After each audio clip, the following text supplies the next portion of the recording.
will shout. Let me know when I get closer. Open up the sky for me. When you say I'll dig much deeper, I will shout.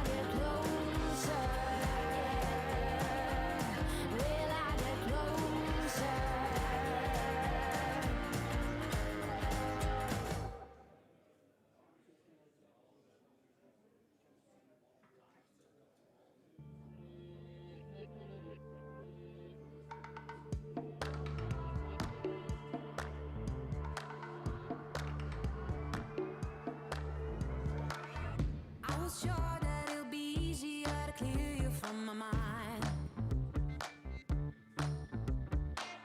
Struggle with dusty corners so we'll fill with faded bombs. Bomb, bomb, bomb. The situation got upset when I stepped on a memory thorn. I did it to myself. Blood I heavy, had to break free from the minefield that you are.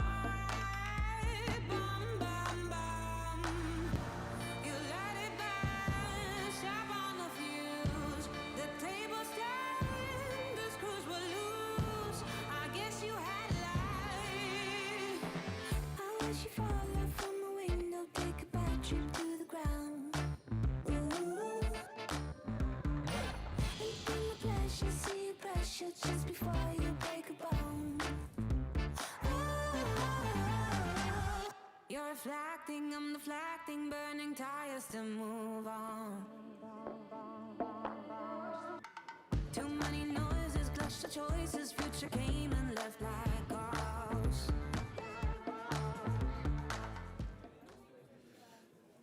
Hello and good afternoon to everyone here present. I'm Lennart Verstappen. I'm a spokesperson at Port of Antwerp-Bruges, and on behalf of Port of Antwerp-Bruges, I wish you a very warm welcome here in the Port House, the magnificent building designed and created by Zaha Hadid. Later on during the break, afterwards, I recommend to have a look at the beautiful Katendijk dock in the city on that side of the building, and also the port itself on the other side, so please feel free to do that. This morning we were all witnesses of the official launch of the Metatug. This afternoon is now the final conference from FASTWATER, so I wish you a very interesting and fruitful session and afternoon. Yeah, enjoy it. And now I give the word to Professor Sebastian Verhelst as a FASTWATER project coordinator, so thank you. Thank you, Lennart. So what I'll do is just quickly walk you through the program. Apologies, I only realized this weekend that we never got to share the actual details of the program, but you still showed up, so that's good. So what do we have in store for you? We'll first get an overview of EU funding opportunities. You'll hear more about the actual project itself, FASTWATER, later on. But we are also gearing up to then take the next step, so to scale up the results of this project, and we'll hear about how to actually do this. Then afterwards, we will first set the stage for green methanol. Is it already being produced? What is the expectation going forward in terms of scale up, in terms of volumes? Where is it actually already used as a fuel? So that will be done by Greg Dolan from the Methanol Institute. And then I'll take the floor to enlighten you on the propulsion options on methanol. There's various ways of running engines on methanol, so I'll try to walk you through that so you have the background for then the actual demonstrators that we launched within the project. And before the break, we'll hear all about the pilot boat retrofit. That was done at the start of the project, and that's basically been in regular operation, sailing on methanol for 2 years now. Now we'll just have a short break, just allowing you to go wash your hands, take a glass of water. We keep that short because we also have quite a lot of people following online. And then after the break, we first go into the river cruise vessel retrofit. That's a desktop study that's preparing for an actual conversion. After which we'll go into a lot of detail on the retrofit of the tugboat. The main thing for today, I would say, because we had the official launch this morning. And then, of course, after closing statements, you will get the opportunity. I hope you already saw it lying dockside on arrival. So we welcome you to go and pay a visit to get a guided tour showing you the innovations within the vessel. And this will be done in parallel with the reception because there's limits to the amount of people that we can have on board at any one time. So you're also able to enjoy a drink while other people are visiting the tug, and then we swap around. So without further ado, I would like to hand the floor to our project officer, Dr. Anna Karamigkou, who will enlighten us on the funding opportunities that European Commission offers. Anna, the floor is yours.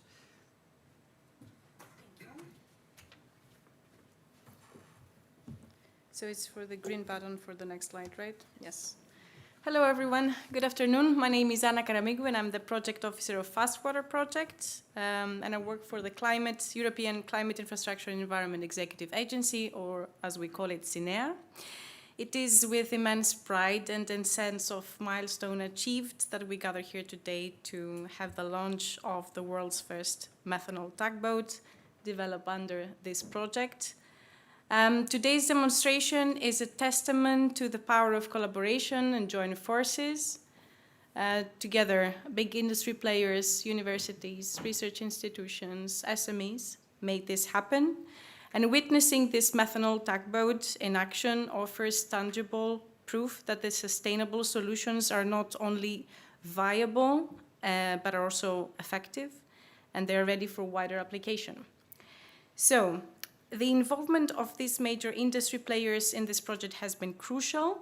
Their expertise, resources, and commitment made this happen. And this collaboration sets a powerful example for the industry and how we can make it possible. And as we celebrate today's success, we are reminded of the urgent need for further decarbonization and how to replicate these green innovations. And today I'm happy to discuss how CINEA can help you and how CINEA can play a significant role in fostering sustainable maritime and waterborne transport technologies. And we're going to discuss a bit of the funding opportunities. As you are aware, the European Green Deal is a central piece of the mandate of the current Commission and a visionary plan for a sustainable EU economy.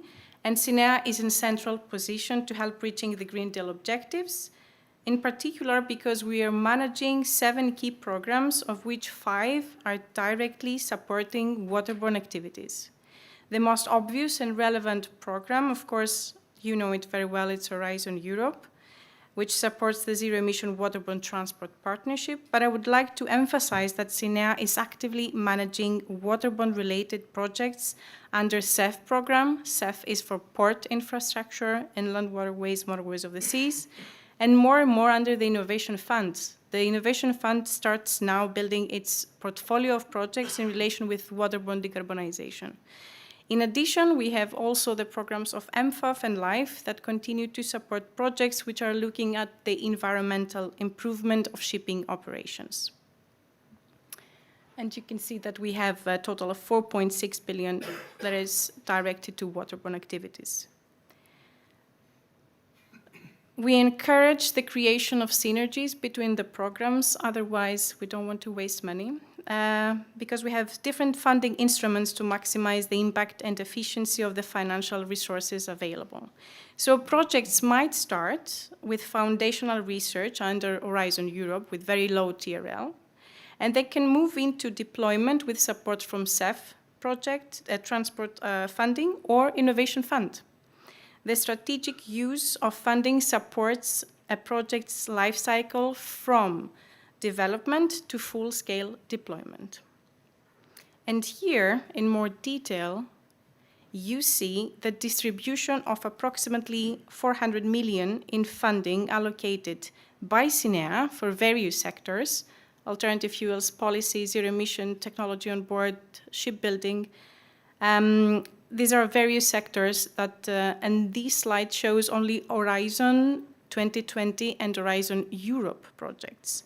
There are currently 57 running projects split between H2020 and Horizon Europe, and this involves more than 600 participants. And this illustrates the extensive collaboration and broad impact of these initiatives across Europe. On the first slide, you see Czech project, the wing sail, and the tram project. These are two also first world's innovations. And now I have FASTWATER, the third in my portfolio, so I'm a very lucky project officer.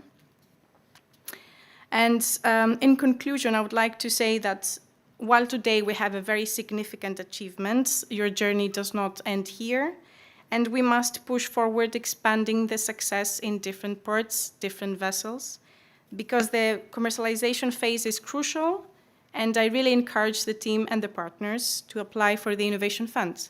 There is a call that ends in September, if I'm not mistaken. And the Innovation Fund is a big and important pot of money that can provide the necessary financial backing to scale up your efforts and replicate the success in other sectors and regions. I thank you all very much for the dedication and support, and I want to congratulate everyone involved in the FASTWATER project. Thank you.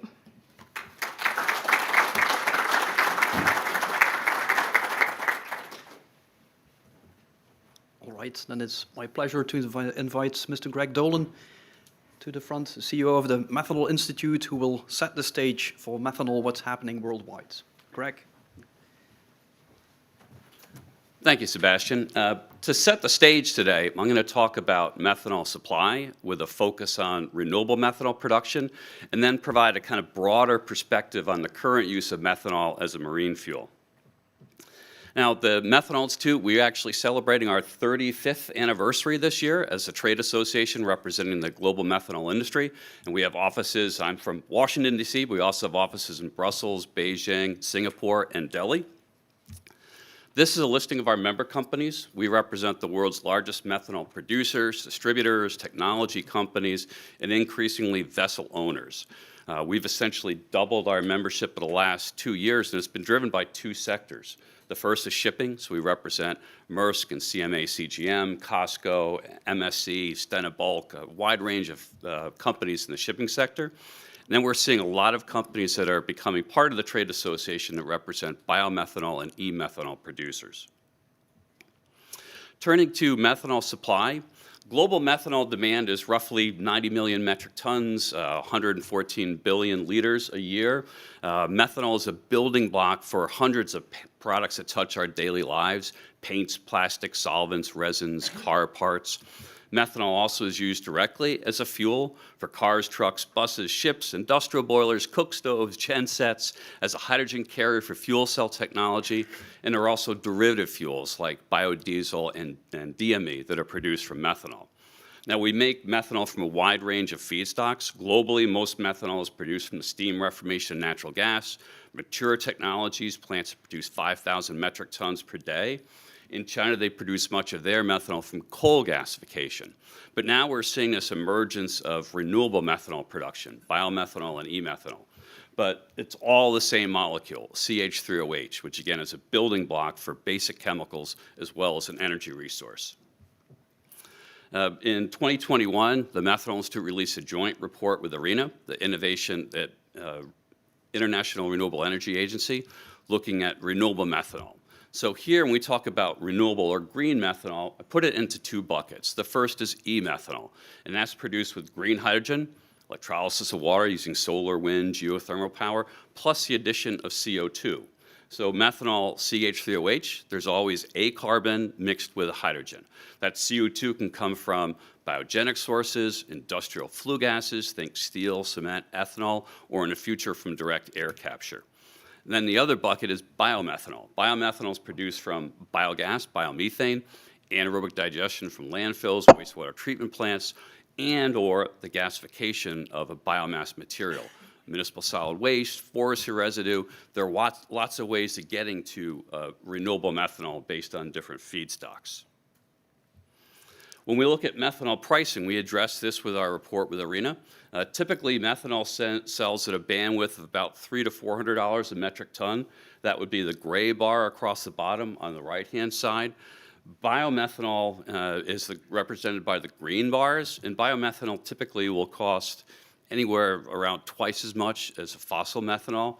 The blue bars represent e-methanol. And there, it's the dark blue would be using flue gas CO2, which is the most available and least expensive source of CO2, or the direct air capture, which is the most expensive, which is represented by the light blue bars.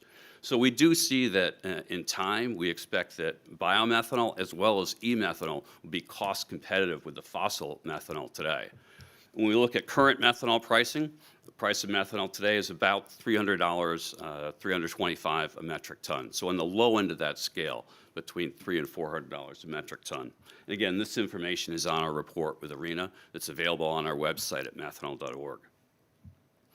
We recently started a project with a company out of Finland, Gena Solutions, where we've developed a robust database of biomethanol and e-methanol projects globally.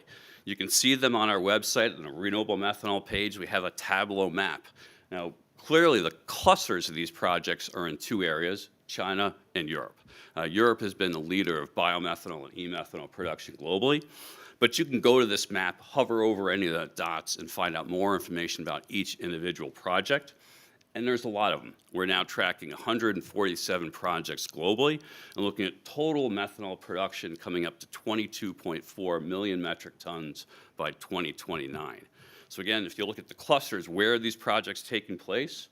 A lot of the near-term production is going to be in China. In fact, we'll see probably 2/3 of the initial biomethanol and e-methanol produced in China.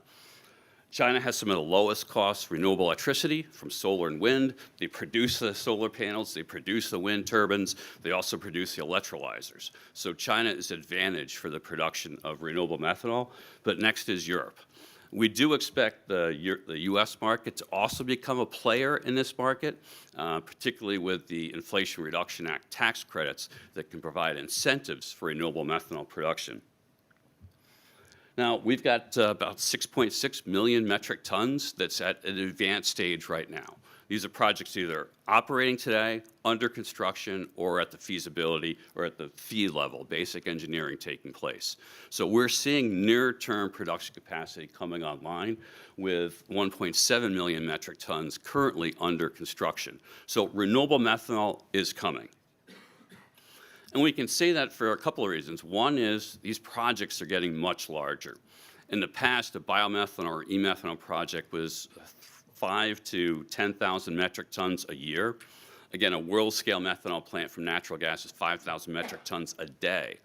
But now we're seeing these e-methanol and biomethanol projects that are coming on that are 50, 100, 500,000 metric tons, even 1.1 million metric tons in the case of a HIF Global project in Texas. So these projects are getting much larger. The scale is increasing.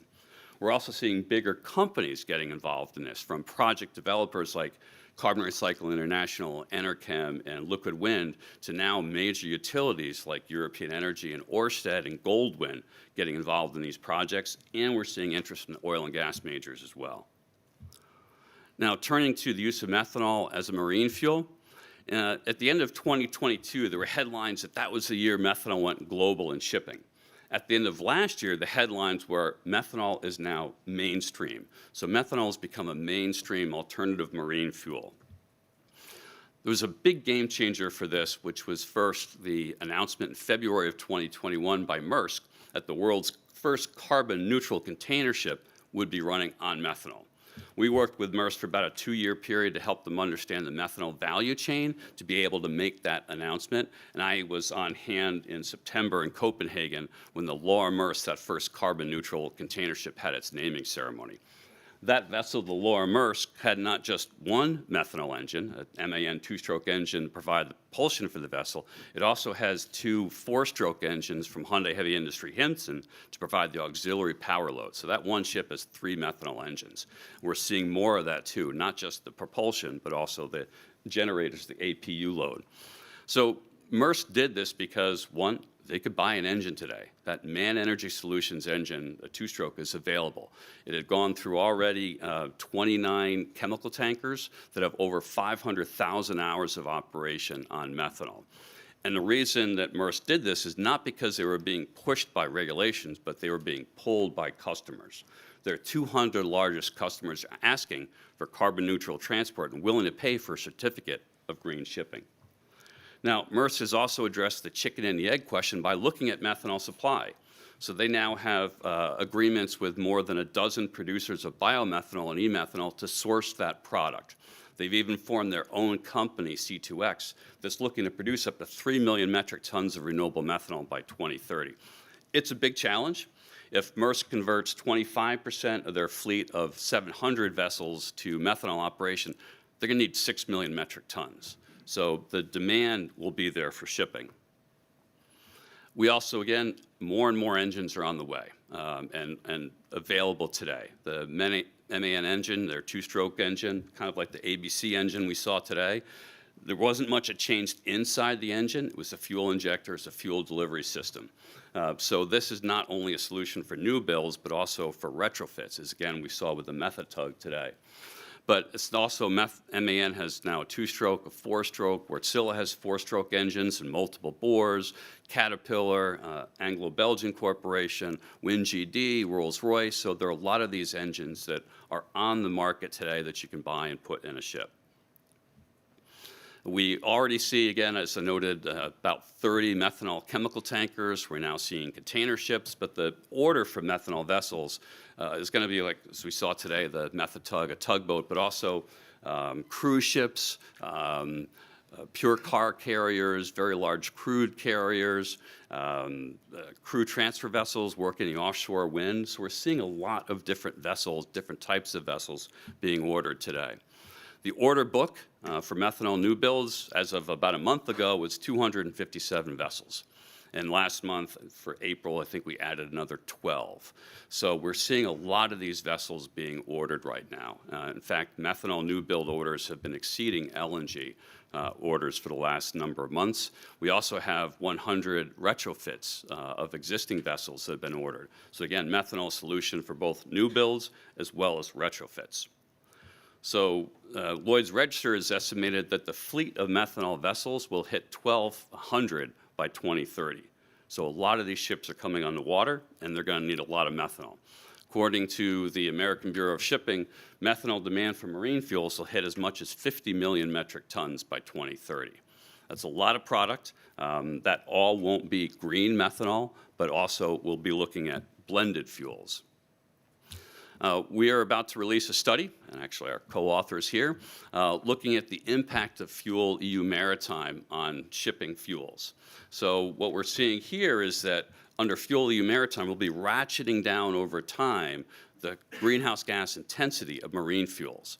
Now you can continue to use fossil fuels blended with a green fuel. So in the case of methanol, you can continue to use fossil methanol, but you'll be adding biomethanol and e-methanol and adding more of that product over time to essentially dial down the carbon intensity over time. And methanol can be compliant all the way out to 2050. There's also under a Fuel EU Maritime a pooling mechanism. So if you're a fleet operator, you can look at converting one vessel to a super low emission fuel like e-methanol.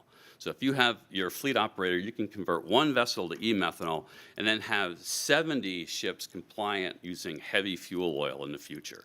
So methanol and the pooling mechanism can be really attractive to vessel owners. Methanol is also one of the most widely available chemical commodities in the world. It's widely traded. Methanol storage capacity is available at 120 of the world's largest ports. We now have an increasing number of ports that are providing bunkering solution for methanol. That's another map that's available on our website. And methanol as a liquid fuel at ambient temperature and pressure is easy to bunker. The bunker infrastructure looks very familiar with what we're doing with diesel bunker fuel today. So we've seen truck-to-ship, shore-to-ship, and ship-to-ship bunkering, and we're now seeing dedicated methanol bunker barges introduced in a number of global markets, the world's largest ports. Methanol is also affordable. Methanol is half the energy content of diesel bunker fuel, so you need twice as much of it. But even on an energy equivalent basis, methanol is cost competitive today with standard diesel bunker fuels. We also know that we have bunker guidelines in place, so we know how to safely bunker methanol. There's guidelines from Lloyd's Register, from the International Association of Ports and Harbors. The FASTWATER project has also put out really good information about methanol bunkering, so we know how to safely bunker methanol on a vessel. There's also a lot of work going on in crew training. We're literally going to need thousands of mariners trained to work around methanol. So they have to understand the physical properties of methanol, the risks with working with methanol, how to mitigate against those risks. So there's a lot of work going on today with crew training to make sure those mariners of the future are capable and comfortable with working with methanol. And with that, I've got the contact information for our global team, and I hope that's been helpful in kind of setting the stage, Sebastian. Thank you.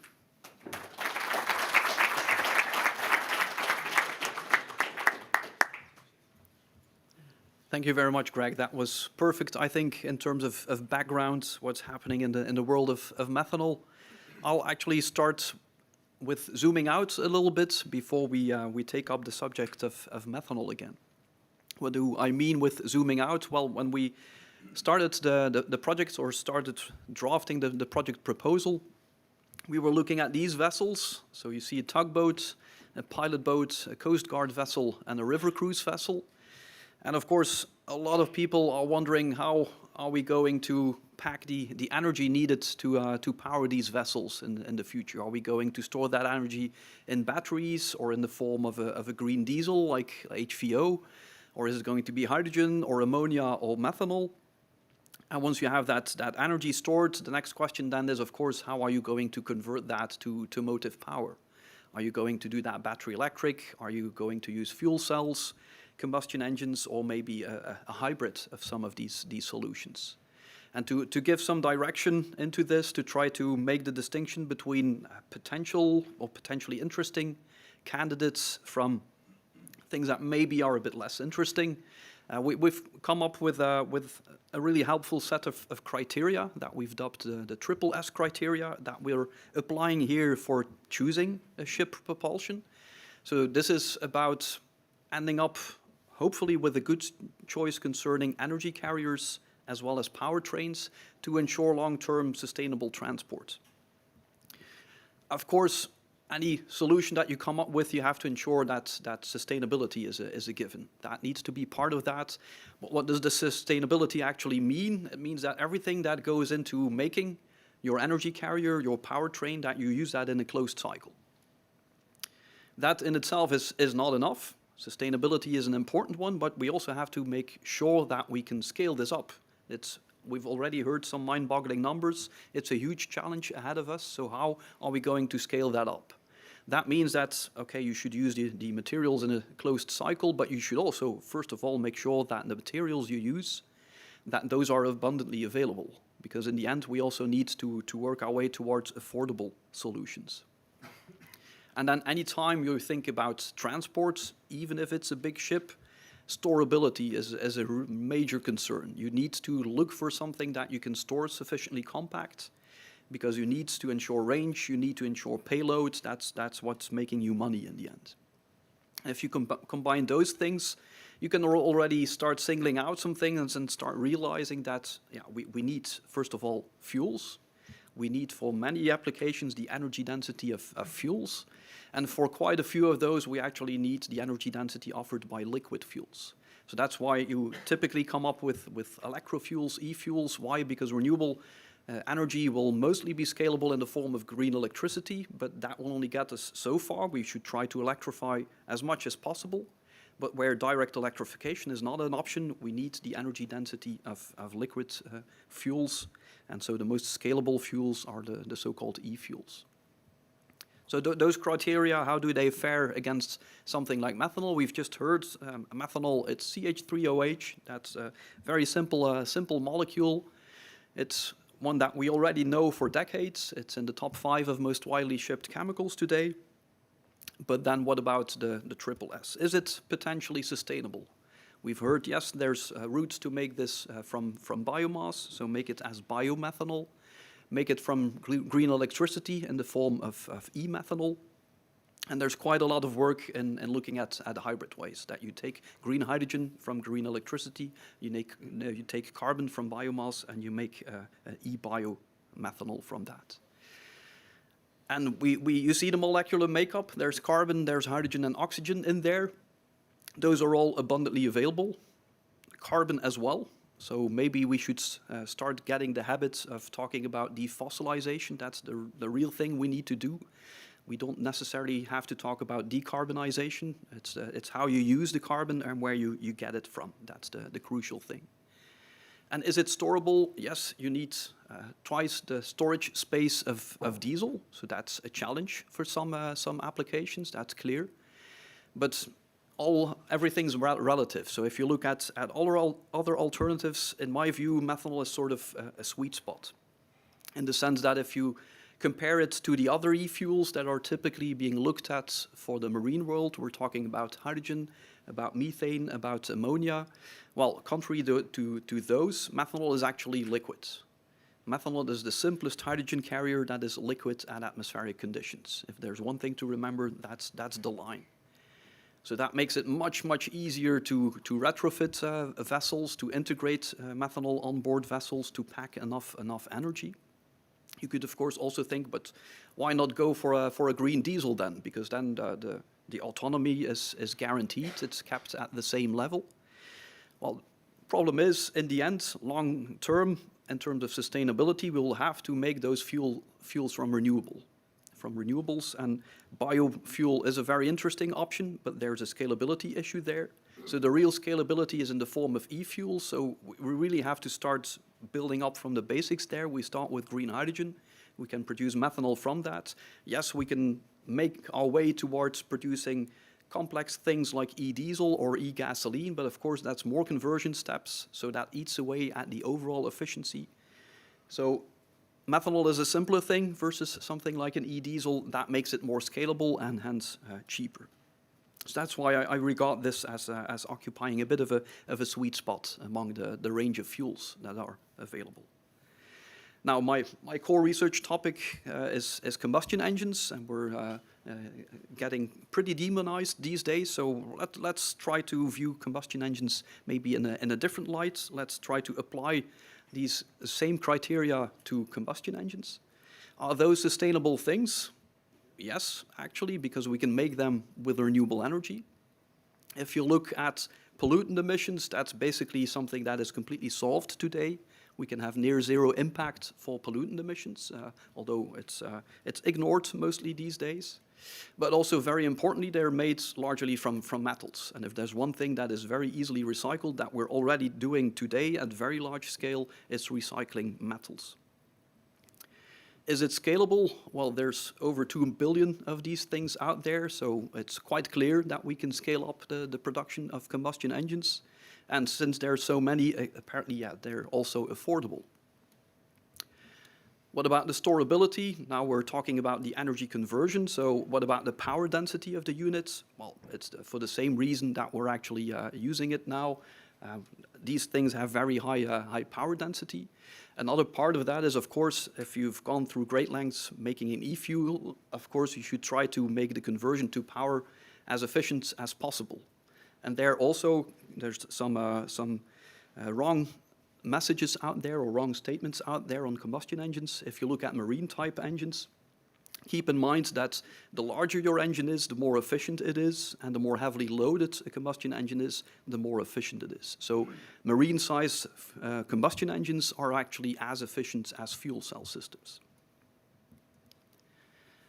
So what we set out to do within the FASTWATER project, and I'm sort of laying the groundwork here for then the presentations on the actual retrofits, was at the start, first of all, to work on engine technology that we could bring to market quickly, because it is happening now, climate change, so we should be able to act fast. We should get things fast on the water. So what does that mean? Basically trying to make use of the current engines already. And if you look at the current marine engines, those are typically diesel engines running on the compression ignition cycle, which in this case you see examples of four-stroke engines. Four-stroke engines on methanol at the start of this project were basically not commercially available. There were already these big two-strokes, but that doesn't really fit into a tugboat, for example. So a four-stroke diesel cycle, what does that look like? You start by taking in air, you compress that air up to high temperatures so that if you then inject diesel fuel, that it will auto-ignite because of the very high temperatures. Then will start burning, create high pressure, pushing down the piston and producing your power stroke. And then the fourth stroke is getting rid of the burned gases towards the exhaust. You could think of swapping diesel for methanol. Unfortunately, it's not that simple. Why? Because diesel is actually made to compression ignite easily. It's what we call a high cetane fuel, if you have some background in engines, whereas methanol is resistant to auto-ignition. It's a high octane fuel, so it wouldn't work. If you just inject methanol at the end of the compression stroke, it wouldn't want to auto-ignite. On top of that, there's different properties between methanol and diesel. You have lower viscosity, a lower lubricity, so if you would just start pumping methanol through diesel injectors, you will very quickly destroy them. Also, because you might run into material compatibility issues. It's just a different molecule, so you need to handle it differently. So basically, we're looking for tricks. How can we still make use of the current engines out there? Because retrofit is a very big deal in the marine world. The average age of vessels is quite long, so we can't wait for new builds to start replacing the fleet. Then it will take decades before we bring down greenhouse gas emissions from this fleet. So one option that was explored is how can we actually get methanol to ignite more easily? Well, by adding in a component that auto-ignites easily, a so-called ignition enhancer, so a molecule that does indeed auto-ignite, so add a few % of that, and help it overall by increasing the overall temperature in the engine. So typically by swapping pistons for a higher compression ratio, you end up with a higher temperature at the end of compression, making it easier for the fuel to auto-ignite. And then finally, adding some lubricity additives so that you can actually use these high-pressure injectors or don't have to completely redesign them. This is the approach that was taken for the pilot boat conversion, so for the so-called MD-97 engine. That basically means it's methanol operating on the diesel cycle, and we use 97% of methanol in the mix, the rest being ignition enhancer and lubricity additive. But you'll hear more of that later on. So that's one approach that we also demonstrated within the project.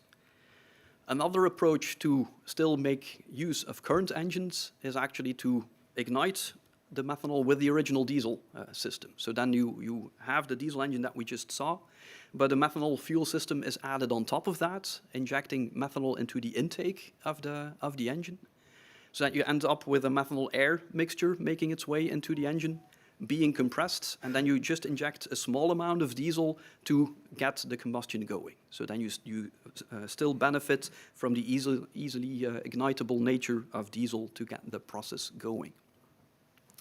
An advantage of this approach is that, again, you can take an existing diesel engine, you can convert it, and you can inject methanol in the intake, which means that you can inject it at low pressure, which means a cheaper system compared to directly injecting it, which requires high pressure.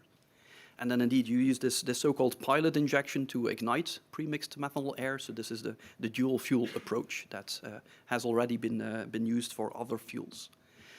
Another advantage is here you retain the full diesel capability. So if you have problem sourcing green methanol, for example, you could still run 100% on diesel. Although even if you run on gray methanol, there's advantages to this approach. The tricky thing here is that you end up with a pretty complex combustion process because you end up with features of a diesel combustion. You still have this pilot injection, but also with features of what we call spark-ignited combustion, which I'll illustrate in a minute, where we have a flame propagating through the combustion chamber. And this gives rise to a complexity here that you need to understand with these dual fuel engines, is that the amount of diesel that you can replace with methanol, it depends on how you are using the engine. If your speed and load are varying, the amount of diesel that we can replace with methanol actually varies. So it depends on your use case to be able to estimate how much CO2 emission reductions you would actually be able to take. Now, why would it be advantageous even to run on grey methanol? Because you are already doing major things in terms of NOx emissions, in terms of soot emissions, so pollutants can go down greatly.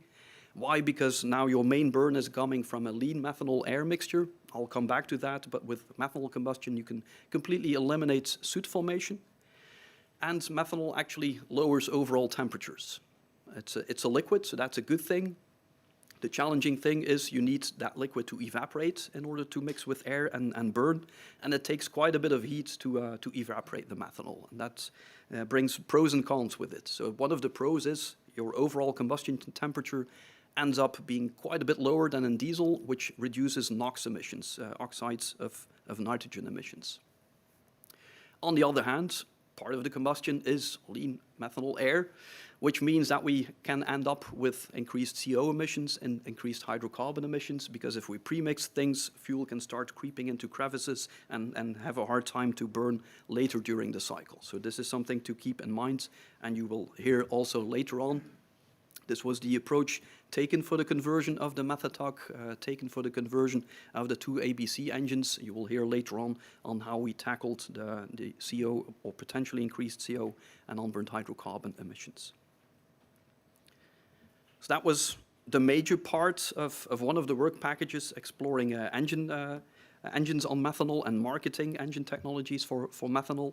But at the same time, we also wanted to prepare for the long term, because something like a dual fuel, for example, it can happen now, but since it's a sort of hybrid between a methanol engine and a diesel engine, you end up with having to settle for some compromises. So if we want to attain the highest possible reductions in greenhouse gas emissions, in pollutants, we need something else. What we're basically looking for, and that was in this next generation engines work package, is options to enable running engines fully on methanol, with 100% methanol. So one of the things we did was on test bench run a compression ignition engine, so a base diesel engine fully on methanol. Then you don't need the ignition enhancer anymore. And what we were basically looking for is to keep the high efficiency and the low emissions that we got with the MD97 engines that you will hear right after me. To keep that, because that was already very good, even better than we had hoped for. But to improve the combustion stability, or maintain the combustion stability even when taking out ignition enhancer from the fuel. Because the ignition enhancer comes with the costs and also complicates logistics if you need this combination of fuels actually. So how did we do that? We further increased compression ratio to increase overall temperatures. We provided intake heating. We explored multiple injection to sort of average out the cooling effect on evaporating methanol, where actually particularly this multiple injection proved to be quite interesting. We obtained an increased efficiency at the lowest loads. We could reduce the intake air heating requirements, and we could further lower NOx emissions. But we also have to be honest here, we still end up with a compromised solution. It's really hard to get methanol working fully in a fully compression ignition type concept. So what we've learned also with playing around with varying the amount of ignition enhancer is that maybe a more interesting option in the shorter run is to look for inline blending of this ignition enhancer, because if you go to higher loads, overall temperatures increase and there's just less need for ignition enhancer. So you could drop the amount, reduce the percentage, making your operation cheaper. Another option, well, I've just explained that methanol doesn't really work in a compression ignition engine. Well, we also have this other concept called spark ignition. That's the one you know from gasoline cars employing this concept. So in the simplest version, you also introduce methanol in the port, as you do with this dual fuel retrofit. So you get a methanol air mixture into the combustion chamber, you compress that, but then you use a spark plug to actually initiate the combustion, and you end up with flame propagation throughout the chamber, burning the pre-mixed methanol. There we looked at simulations, we dug into literature to explore the potential of this concept for marine engines. So then it's still something that you could look at as a retrofit option. You add the methanol system as you did with dual fuel, but now you take out the diesel injectors and replace them with spark plugs. So you do lose the possibility of diesel operation, obviously. But you have a very good match between the fuel properties of methanol and the spark ignition concept. Methanol burns fast, it burns cool, and it's very resistant to auto-ignition, which is a bad thing if you want to run it in a diesel-like cycle, but a good thing for these types of engines, because the main limitation for these types of engines is what we call knocking combustion, or end gas auto-ignition. So imagine a flame front propagating throughout your chamber. That's basically compressing the unburned charge ahead of it. And the problem is, if you compress that so much that that charge auto-ignites, then you're burning fuel, yes, but you're burning it in an extremely short time. So in the worst case, you're basically exploding your engine. Clearly, that's not a good thing to have. And the problem is that if you start scaling up engines, if you go to marine-size engines, this flame has to propagate ever larger distances. So this knocking phenomenon, this end gas auto-ignition becomes more and more of a worry. It's already way better in the case of methanol than something like gasoline, so we can go to much bigger sizes. We found experimental data showing a methanol spark ignition concept up to 6 liters volume per cylinder. That's way bigger than an automotive gasoline engine, for example, but still on the small size for a marine engine. So what we explored is basically for the engine geometry as the engines that are powering the tugboats. 16 liters volume per cylinder was the possibility there with methanol, and found that if you use lean turbocharged, so boosted operation with retarded ignition, with a cool intake, really making use of the heat of evaporation of the methanol, that you can get to diesel-like load and efficiency, no soots, and very low engine out NOx. There, again, it's about this methanol evaporation. That's pros and cons. So you need to get it evaporated, and that can be pretty tricky. But if you manage to get it evaporated, it brings down temperatures, which for avoiding this knocking phenomenon is really good. For lowering NOx emissions is really good. But again, it's turning out to be quite tricky. So also this has potential, but is still a compromised solution. So now we're getting to more of an outlook. So what we've basically learned is the next things we would like to do in terms of trying to get to a single fuel solution for a large bore engine that runs fully on methanol then. So one of the possibilities there is to use a so-called pre-chamber. So now you see a small chamber connected to the main chamber. In that small chamber, we can also inject methanol, we can ignite it. And what we sort of end up with is an extremely powerful spark plug. You then have igniting jets throughout the entire chamber. And the good thing of that is that you end up with a really fast burn so that your end gas never gets the chance to auto-ignite. So you can mitigate knock in this way. We think this is a concept definitely worth exploring, because this is basically already used for some natural gas marine engines. So the spark ignited concept you do find on marine engines, but then with a pre-chamber. Again, we don't expect this to be a simple swap, because now you're injecting a liquid fuel in that small pre-chamber. So again, you need to get it evaporated first. So how does that high heat of evaporation affect this type of combustion? How do you need to play around with when you start injecting versus when you start igniting? What type of air-fuel ratio should you set up in the pre-chamber versus the main chamber? So lots of research questions there still. Another one that is at an even more embryonic stage, but that holds very strong potential, I think, is the so-called mixing-controlled spark ignition, which is a bit of a combination of what we've seen so far. So now centrally, you again see a high-pressure injector. So there the idea is we introduce methanol at the end of the compression. We only inject the amount of methanol that we need to make the power. But remember, it doesn't auto-ignite easily. So now we actually combine that with the pre-chamber to get this ignited. So that's mixing controlled spark ignition. Mixing controlled because we're only burning the methanol as it's being injected, no pre-mixed methanol, meaning also no problems with NOx. And why? What is one of the reasons why we can look at concepts like that? If you try to do that with a gasoline fuel or something like that, you would produce huge amounts of soot because locally you're burning very fuel-rich. With methanol, if you look at that molecular structure, every carbon atom there is bonded to an oxygen atom, meaning you have sort of pre-mixed air into the fuel, which completely eliminates any soot formation. So that's a very attractive feature of methanol. So let me end with a number of recommendations going forward.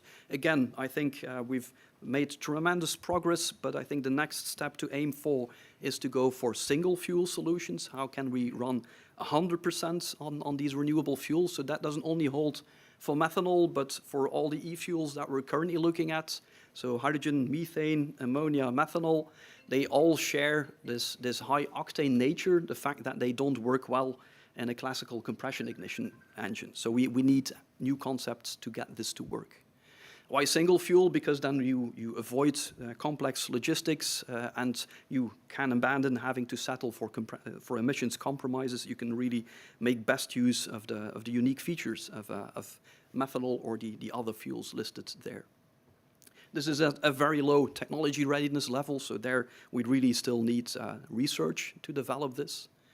Another point I would like to make is if you use these triple S criteria, you also recognize that carbon is not the issue. Again, we need to defossilize. We need to avoid pumping extra CO2 in the atmosphere, but that doesn't have to preclude us from actually using carbon or CO2 in the green fuels that we're making. We need to look at where we get the carbon from.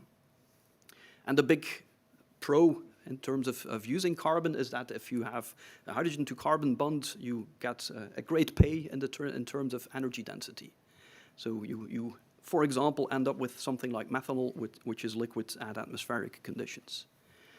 Another point is, well, this is already recognized by the EU. If you look at Fuel EU Maritime rules or regulations, there a well-to-wake approach is taken, which means that the whole life cycle of the energy carrier or the fuel is being regarded. So if you use carbon in a circular way, if you temporarily borrow it from the atmosphere, from biomass, then you're not emitting any extra net CO2, so then you can use these fuels. We would plead for actually expanding this approach, expanding it within the marine sector to include more vessels, or maybe taking that as an example also for sectors such as the non-road mobile machinery sector, where there's no CO2 targets yet, as far as I know. I think this would be a very good approach to do that, because they also have huge autonomy requirements, so they really need an energy-dense fuel. And on the business case for green fuels, of course, something like ETS, the rollout there greatly helps, but there also I think we need to expand on that. So thank you very much for listening, and I will happily hand the floor to the first demonstrator, and the first in today's program, but also to the first within the FASTWATER project.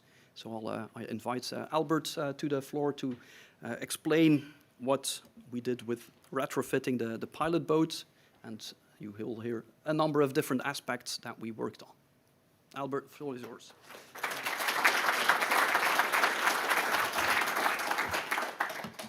Thank you very much. My name is Albert Wiström. I'm from the Swedish Maritime Administration. I will be here on the floor with some help from some colleagues. I don't see them here, but they are around and two are there. One is missing.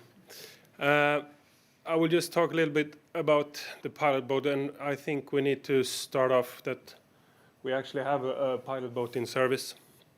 We've been having that for a while now, so I think it's fair to share how we use our pilot boats. We have plenty of them. We have above 62 of them in service around the coastline in Sweden, so you can say there is a fair number of them in use. We use our vessel daytime as nighttime, winter, summer, all day around.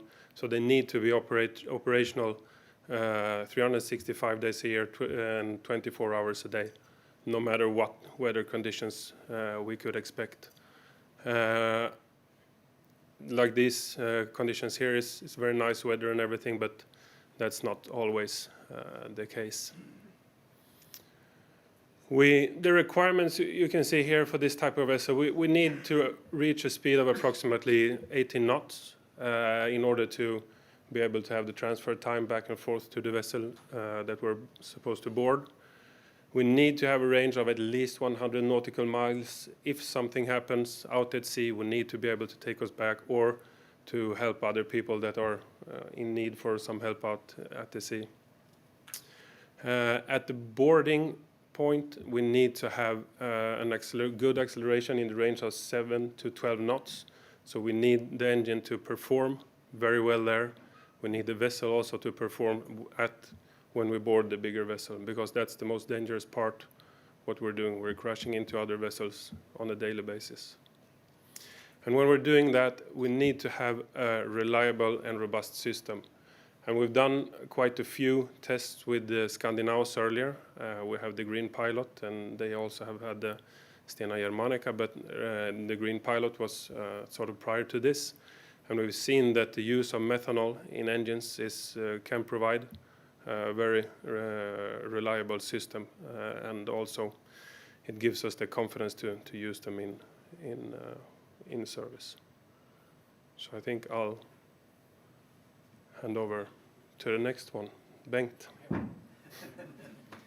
you, Albert. Okay, so then I'll be back. he will be back. Thank you very much. So my name is Bengt Ramne. I'm the managing director of ScandiNAOS.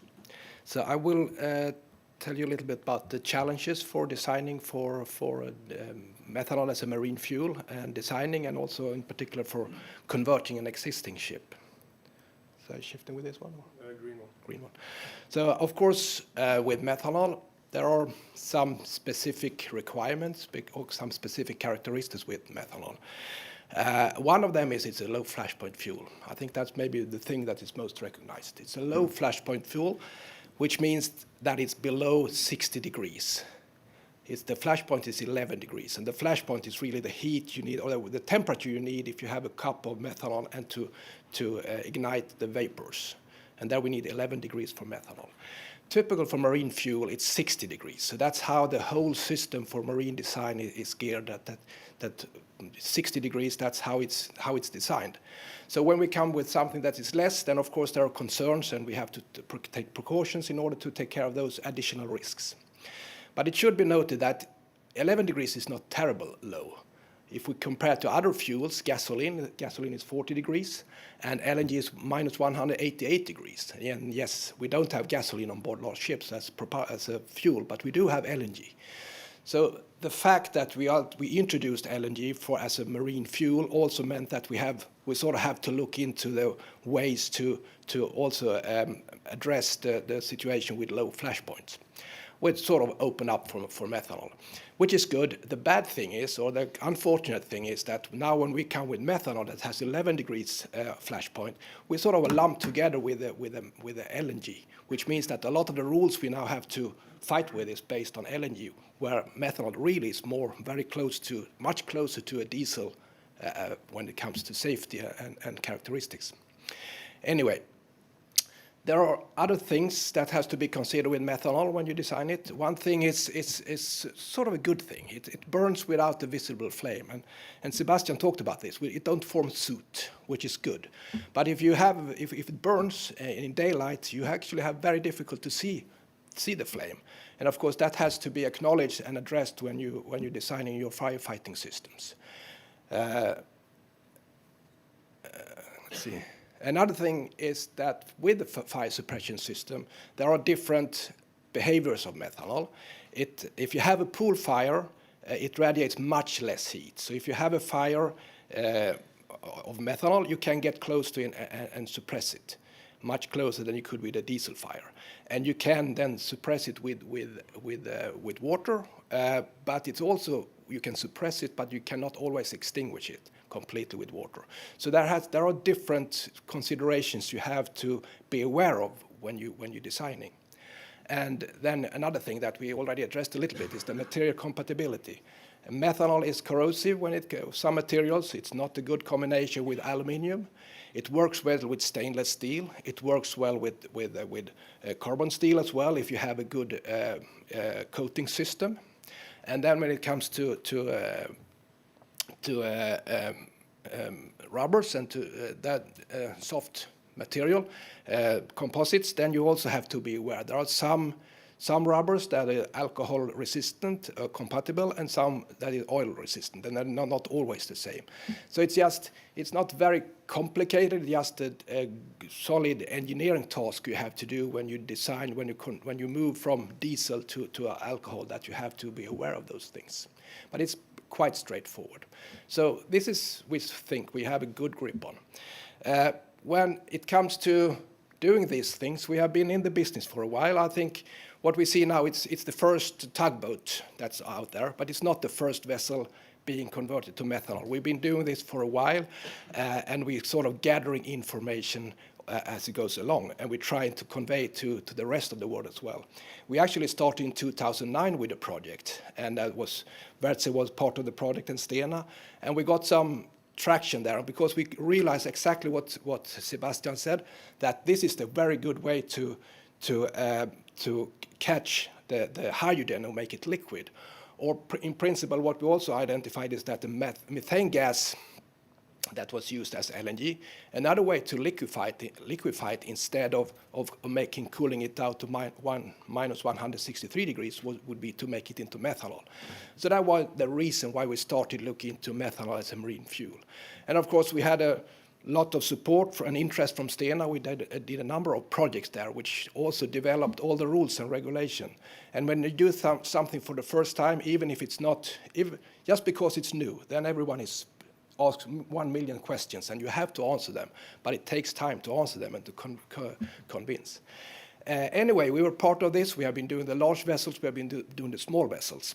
And also been very much part of this developing of these rules. And we can see that when we now have rules, since a couple of years, we have these interim guidelines from IMO. The IMO rules are not always the ones that apply, but they are there, and those are the rules that you're referred to. Let's say again, it's not a perfect rule, it's not really a good rule, but it's the first rule we have, and they are very much based on the LNG rules because we are lumped together with the low flashpoint fuels. It's a nuisance a little bit, but it's anyway baseline. But we have to make sure that in each project we do now, we sort of try to filter out and to see what is really the relevant rules in order to make good designs. The IMO rules is then also taken up by the classification societies. So pretty much all the classification societies now, they have methanol rules. And also the CINEA has rules coming out, but they are all for different application, but they are all, let's say, a reference to these IMO rules. Also for the Swedish Transport Agency, they have their rules that is sort of mimicking or looking for these IMO rules, which is a good, maybe not a good, but it's a starting point. But we have to realize that size matters. So when we did the first designs, it was for large vessels. One of the most significant vessels we did is the Stena Germanica. And of course, now if you take this thing as the hazardous area plan, you calculate the hazardous area, and you can see that for a methanol outlet or inlet, that's a 3.5 meter radius. That is then where you have, it's a hazardous area where you need to have all equipment in that area need to be ATEX or explosion proof. And for a large ship, it's sort of manageable. It's a nuisance, but it's manageable. For the tugboats, it's a little bit more of a challenge, but you can still manage. You can have a ventilation mast, and you have a bit of a problem around your bunkering system, but you might adopt with that with explosion-proof equipment in that area. But if you look in the pilot boat, then if we would apply those prescriptive rules for a pilot boat, it wouldn't be a methanol vessel. There's no way that we could be able to convert a pilot boat to methanol, and we would replace all the equipment in this zone with EX-proof equipment. But fortunately, there is a way in all the rules now that you can look for alternative design. It takes a little bit of effort. You have to do the risk assessment. You have to explain. You have to come up with other solutions. But when it should also be noted, I didn't point it out, but the different scale of things. In the Stena Germanica, we have 500 cubic meters of methanol. In the tugboat, I think we have 14 cubic meters. In the pilot boat, we have 2.5 cubic meters. And of course, that affects how much methanol they vaporize and also affects the hazardous zone. So it's too simple just to have one number. But fortunately, there are ways so we can do some calculations. There's an alternative way. So with the IEC calculation, we can then prove that we actually will not, with the setup we have, with the tank we have, we will actually not have very much of a hazardous zone. It pretty much disappears when you do this calculation. And of course, you can prove it, but you also have to convince classification societies and authorities about this. But that's a requirement for us to be able to make a pilot boat convert that into methanol. We have to adopt the rules. We have to do the risk assessment. We have to also have a constructive discussions with the regulatory bodies and the classification societies. The pilot boat that we then talk about is this pilot boat 120. It's operating in Sweden, as Albert mentioned. It's 14.4 meters wide, long, and 4.6 meters wide. And we have then equipped with this MD-97 engine. And the way we do it is that we put the engine in. It's just an engine. It's the same when you've been to the tugboat today. It's very difficult to see what is methanol about it. And that's the same thing when you go into this pilot boat. You don't really, it's not obvious it's a methanol because it looks like a conventional boat. The engine looks like a conventional engine. It has a hood. That's the most significant thing that shows that it's methanol. But the thing is, it's also diesel-like performance. Even the drivers, they will not recognize that it's a methanol ship. It has exactly the same performance as a diesel engine, which we think is a very good thing if you like to introduce something, because it should really feel comfortable and known. The other significant thing is with this low flashpoint fuel. There is a requirement that everything is double-walled. We should need to contain it within 2 boundaries. So we have double-wall piping, the tank is double-walled, and actually the way we've done it here is that we have an inner and outer tank, and the outer tank is then, we have a 50 millimeters gap between, but for certain areas, we also have a bigger space where we can fit the valves and the fuel filters. So the installation is quite sleek, nice. We also have some requirement for detection of gas. We should always be aware where the methanol is.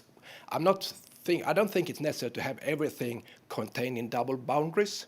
It's not like a gas that you don't know where it goes. You know, if it leaks, you know where it goes. You know what to look for it. So I think that's a significant difference.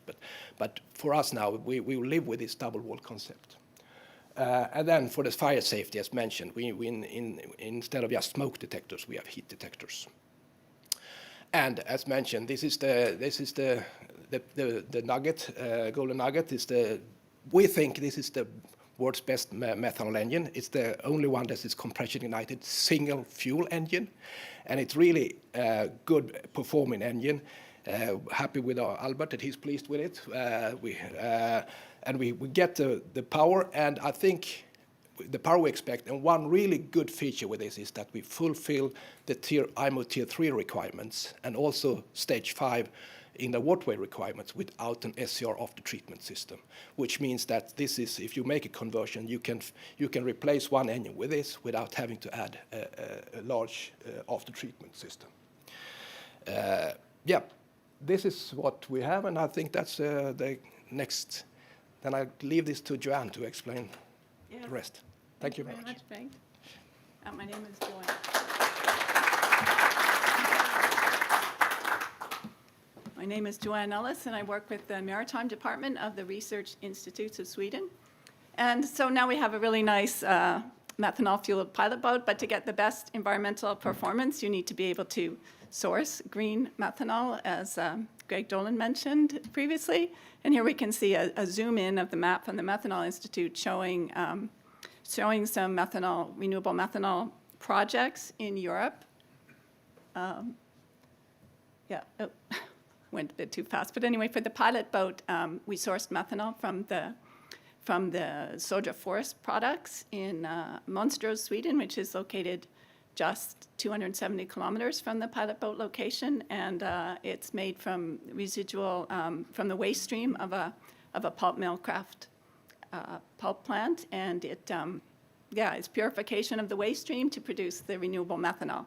And then it's brought to the Oxelösund pilot boat station, and to have it bunkered to the pilot boat, the solution here that the Swedish Maritime Administration commissioned a methanol dispensing station, and it has a 7 cubic meter integral tank with also tanks for the additives, and it produces the MD97 fuel, so the additives, the lubricant, and the ignition enhancer are dosed when the methanol is pumped onto the pilot vessel.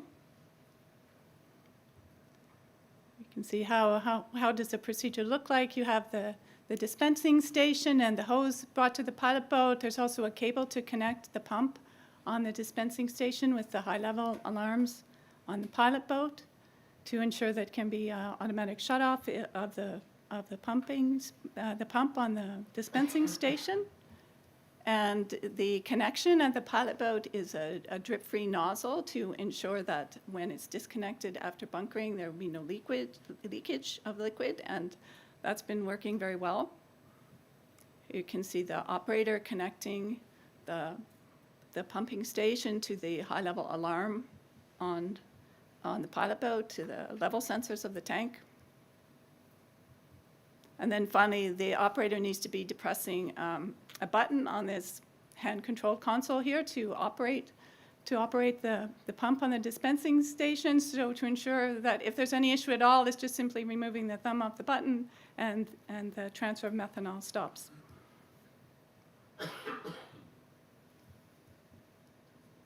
Another important part of the project is training to get crew familiar with the hazards of methanol, of a new fuel, and its characteristics. As Bengt said, how does it differ from the conventional fuels that they're used to? So training was conducted in a classroom session first, giving background on the general methanol properties, things like the fire characteristics and use of personal protective equipment, and then, of course, vessel-specific components running through the design, as Bengt talked about, so they're familiar with what are the changes. We were used to operating the pilot boat as it was before in diesel fuel, and this has been retrofit, so getting them familiar with the new systems on board and the safety features that have been added, and as well the bunkering procedures, running through that in the classroom setting. As well, there was practical training on board, so getting some dry bunkering practice, demonstrating how the dispensing station works, and then onboard engine demonstrations and instruction, and as well explaining the different aspects of the methanol supply systems, the double wall pipes and tanks within the tank, and where the ventilation, the changes to the ventilation system and firefighting system. After 1 year of operation of the pilot boat, there was also some refresher training carried out. This was considered important. They have new crew coming onto the station, and maybe some of the crew hadn't had so much opportunity to operate during the first year, and so it builds confidence and familiarity to have another refresher training on a regular basis with these new fuels. So now with the green methanol in the tank and a trained crew, and how can we motivate to improve environmental performance, to show the well-to-wake greenhouse gas emissions, particularly for the pilot boat. So for the well-to-gate emissions from the soda forest products, green methanol, they have this certified with the International Sustainability Carbon Certification Scheme. I have a low value of around 4.5 grams CO2 equivalent for the production, and then the other part of the well-to-tank is to transport it to the pilot boat station. Here in this example, we sort of took the worst case, which is transport with a lorry using diesel fuel. You could get that even lower if you could have the lorry run on HVO, or even better with electricity, fully battery electric. And then finally, the last portion, the onboard use is very low. With using renewable methanol with biogenic carbon, then the emissions are counted as 0 for carbon dioxide, but you still have a few small emissions from the other combustion gases, such as nitrous oxide. So the full well-to-wake value around a little over 5. And just as a comparator, we mentioned the fuel EU values, and here it's 91 grams CO2 equivalent is what we're ramping down from year by year with the Fuel EU. So that's giving a 94% reduction with the use of the biomethanol. And the other emissions, as mentioned, they're very low. There's no sulfur in the methanol, and the NOx emissions meet Tier 3 without the need for after treatment, so no need for SCR or to have AdBlue, other commodity brought on board the vessel. And the particulate emissions, as Sebastian mentioned, very low. You have a clean burning alcohol, so no soot. So with that, I'm going to leave over now to Christian, who's going to talk about the life cycle performance assessment from business aspects as well. Indeed, thank you. Yeah, good afternoon. My name is Christian Norden. I work for Balance Technology Consulting, and I'm going to talk a little bit about the life cycle performance assessment we do for the pilot boat use case, but also for the other use cases within FASTWATER. And short background, like what is life cycle performance assessment? We are basically looking into an economic analysis as well as an environmental performance assessment, so combining basically the business aspects with the environmental impact of the different solutions. That is also a comparative approach that we are taking, so we're always comparing a state-of-the-art vessel, for example, compared to innovative part of it. So, we do this with lots of different key performance indicators. You can see on the screen we have an LCA screening approach for global warming potential, cumulative energy demand, aerosol formation potential, and so on, as well as economic indicators such as net present value, amortization, and also external costs. And that is done with our own software by LCPA. And in particular, for that pilot boat case, we need to, of course, also have a look into what are the specific characterizations of that case. And so in collaboration with ScandiNAOS and with SMA, we gathered the operational profile of the pilot boat, and also mentioned the characteristics of that pilot boat itself throughout the life cycle. And thereby it is crucial to mention basically that throughout the life cycle, the pilot boat gets new engines. Yeah? Every 10 to 15 years, there is what SMA is calling a repowering, so there is a new engine getting into the vessel. And that is, of course, also a perfect case then for retrofitting.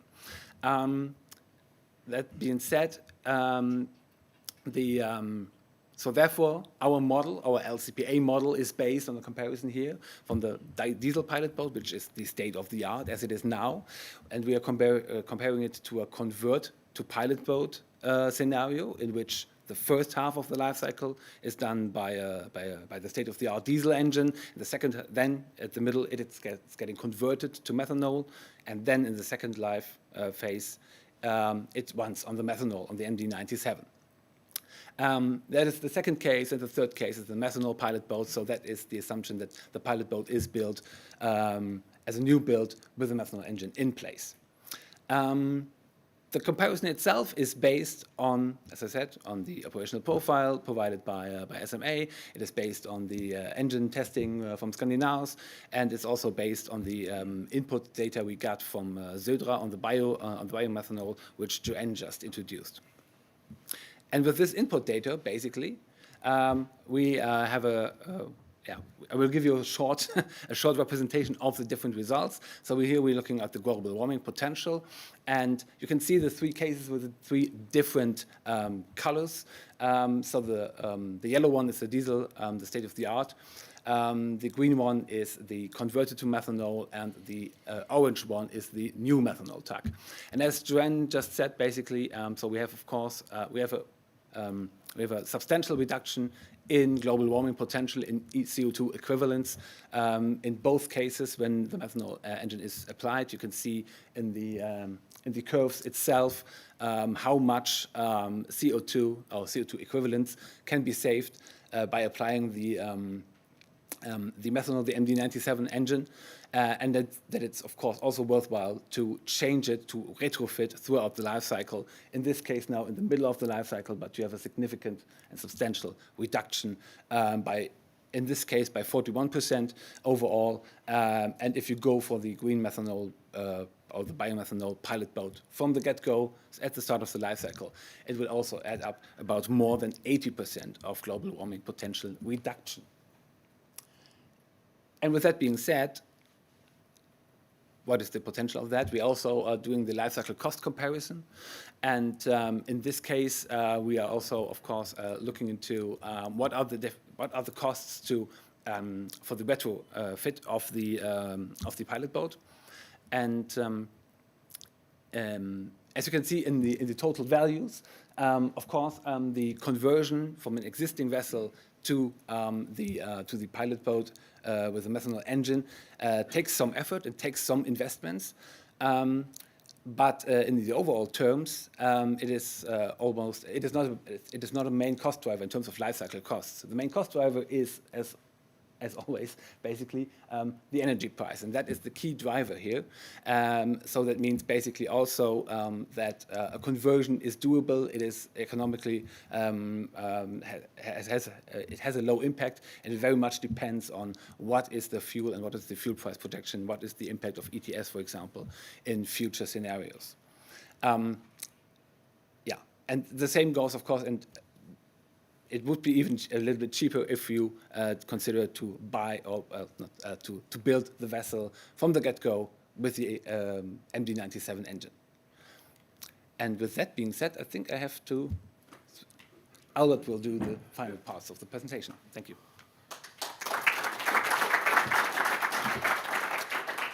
So I'm back again here.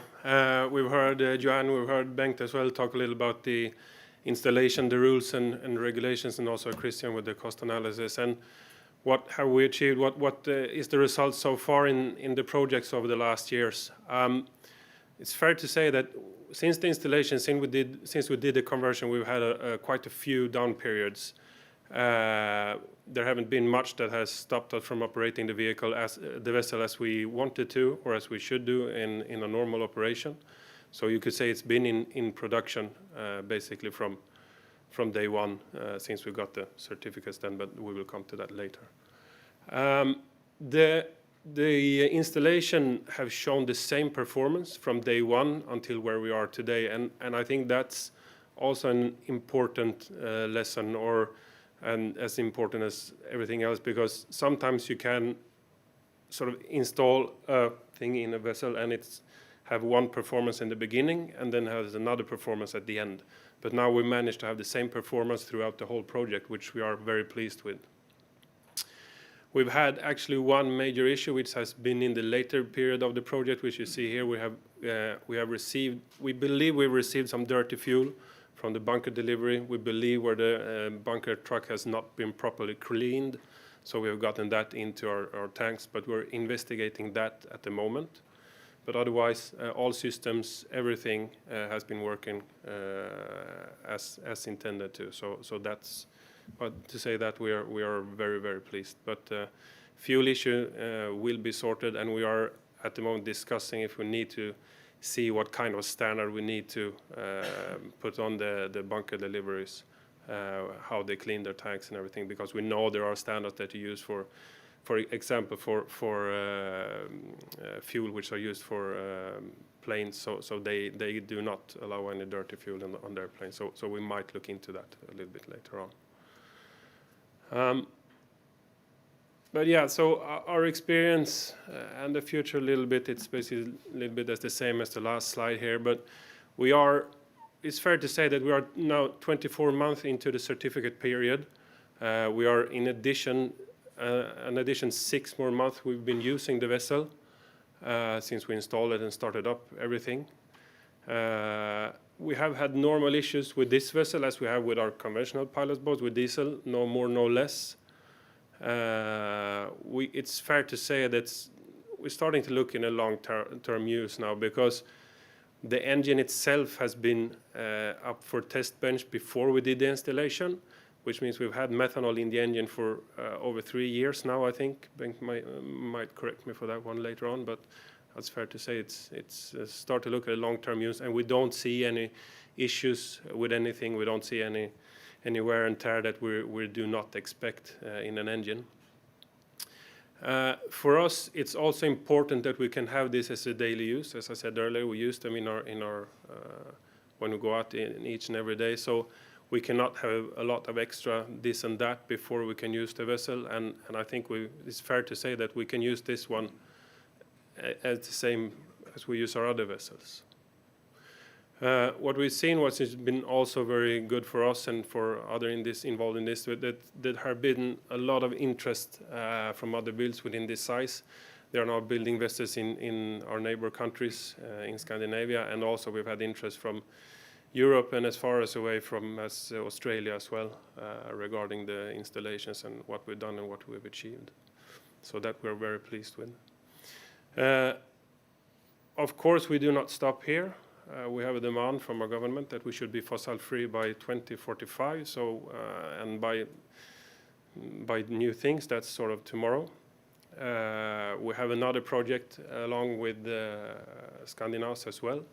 It's the CombustMe. It's a dual fuel engine. So that's also a retrofit, which we will go into within. I think the project will start within a couple of weeks now to install it in the vessel. So hopefully we will have the same success with that as we've had with this one. And regarding our future vessels, with our strive to be fossil-free, I think it's fair to say that methanol is one of the options that we're aiming for when building new vessels, because the fuel is available now, and we've seen throughout this project sorely shows that it can be used, and we can be there as soon as we can build, as quickly as we can build new vessels. So I think that's been a very good project to show what we can do and what's been working. So time is up. Almost, no?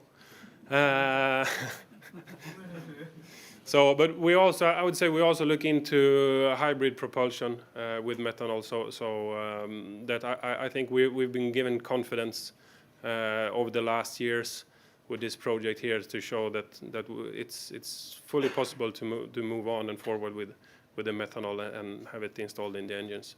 Of course, there are challenges. It's a new fuel. You have to convince some people that you can use it as the same as you've done with diesel and all other fuels earlier days. But I think we're getting there, and it's a fair share step forward for us at least. So by that, now thank you very much.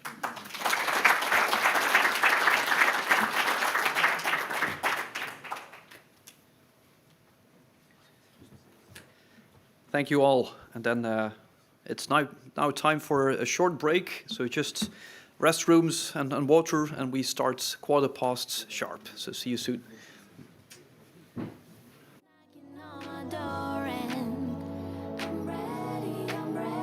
When those bad thoughts find their way, I'ma slam the door and say, I'm not here to play. I tell them not today.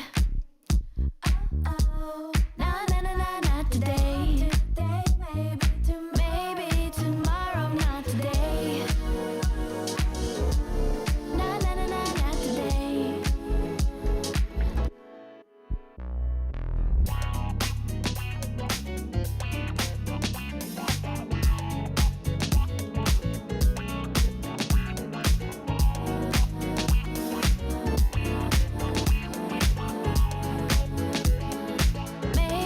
tomorrow, not today.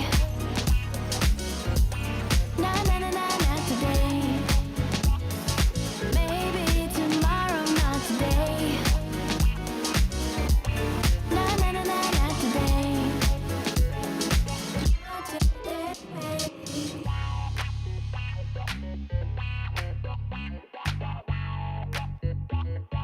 Maybe tomorrow, not today.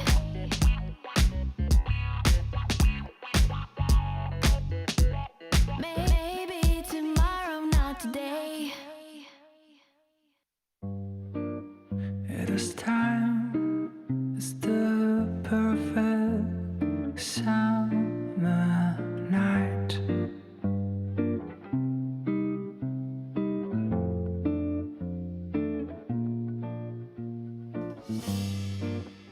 Those three words are spelled out in your eyes.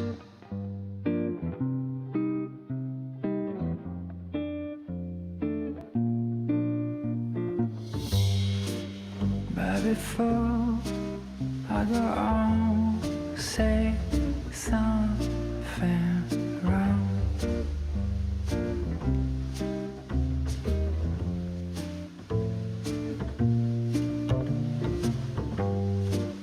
I just hope I'm by my tongue.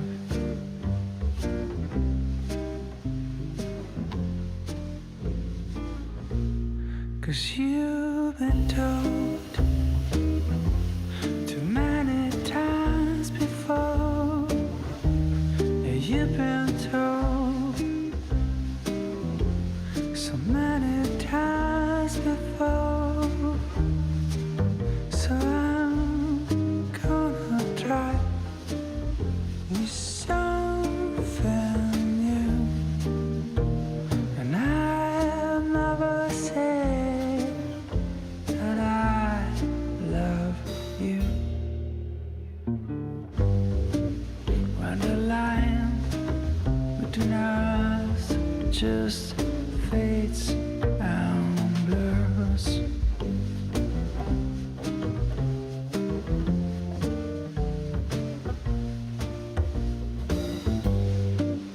That's the time when we just don't need more words.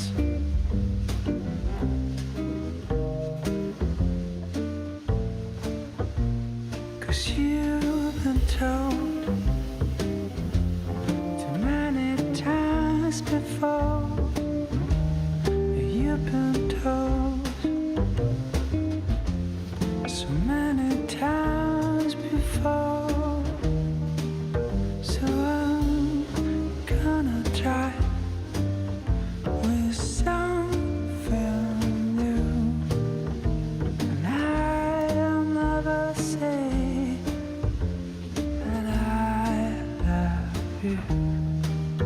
Yes, I'm gonna try with something new, and I'll never say that I love you.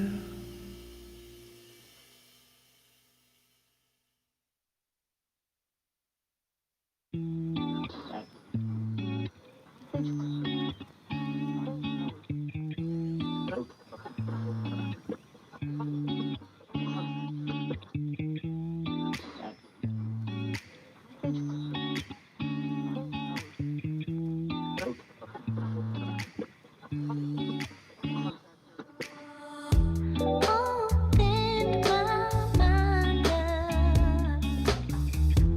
to something higher, to something brighter, brighter.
Go slow,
I've been taking mornings slowly, waking up with the sweet sound of the birds, reading books and sipping coffee. I forgot how much I love getting lost in words. Well, it took us a while to get here. It took the world falling apart, but maybe we needed to take a step back to remember how lucky we are. It's like time is falling asleep in the afternoon, sunlight that's keeping us warm. Against our will, we're finally sitting still and savoring the days before they're gone. I wonder how it took us this long.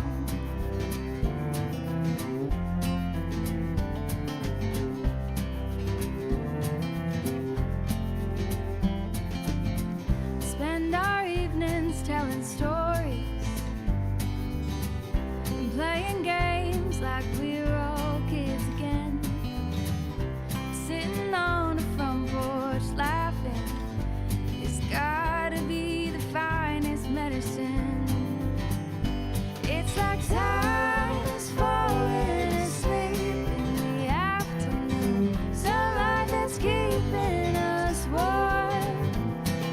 Against our will, we're finally sitting still and savoring the days before they're gone. I wonder how it took us this long. This long,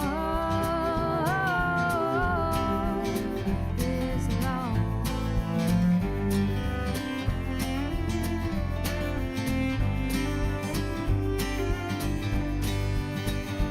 It's like time is falling asleep in the afternoon, sunlight is keeping us warm. Against our will, we're finally sitting still and savoring the days before they're gone. I wonder how it took us this long. This long.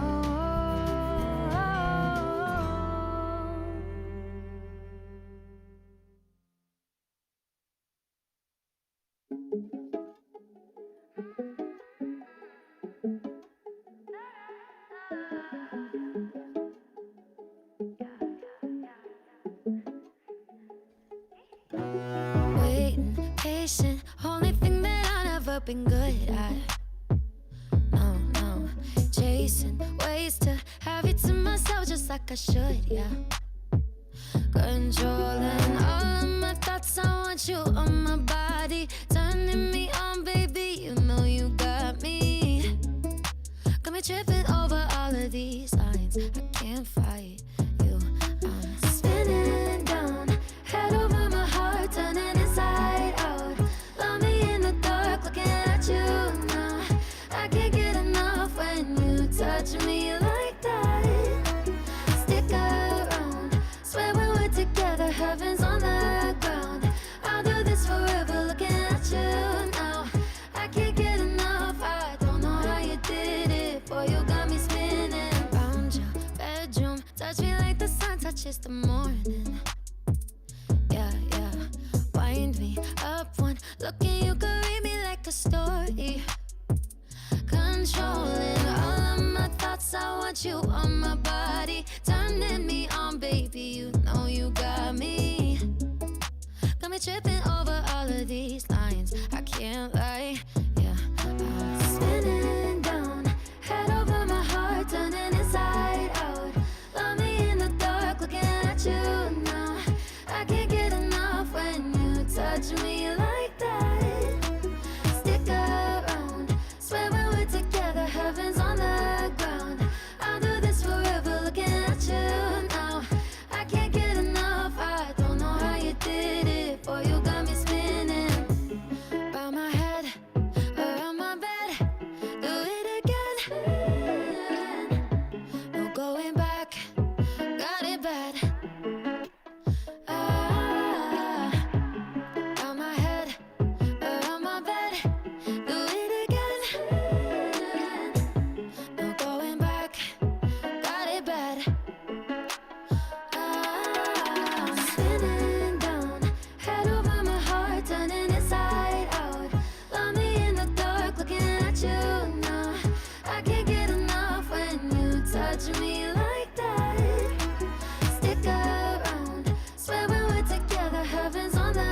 I used to stick around, definitely not for too long.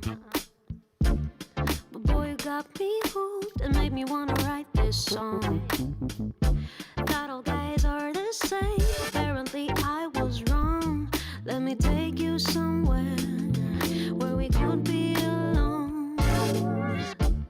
You know how people say it caught me unexpected. Well, I really wasn't prepared for all of this love and affection. Normally I would be scared, but I'm aware that you're special. So let me take us somewhere where we could be alone. When I look at you, I see a pretty picture. You're the sun, I'm the sky, and we're so complete. Let me water you, my flower, I'll teach you how to open up real nice, baby. Why don't we give it a go?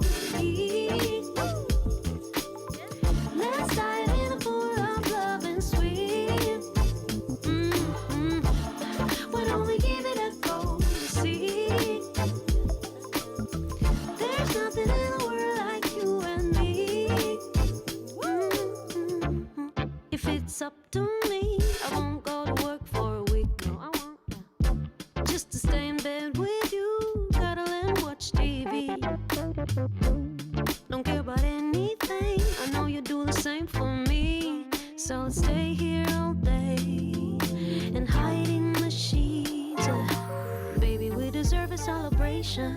When we meet, I feel like I'm on vacation. I think I finally find my best friend. Am I tripping or is this for real? Yeah. Why don't we give it a go? Yeah. Let's dive in a pool of love and swim. Yeah. Why don't we give it a go? See, there's nothing in the world like you and me. Ooh, why don't we give it a go? Let's dive in a pool of love and swim. No. Why don't we give it a go? See, you'll see. There's nothing in the world like you and me. There's something in the world like you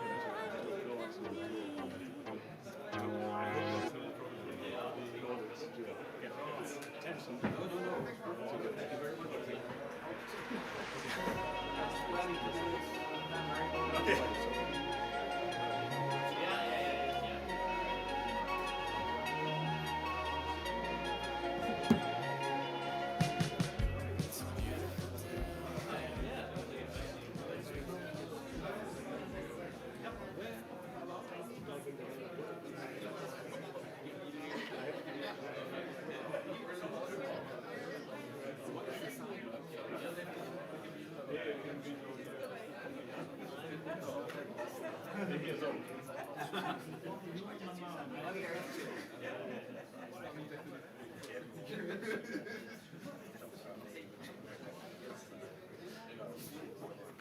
All right, if everyone can take their seats.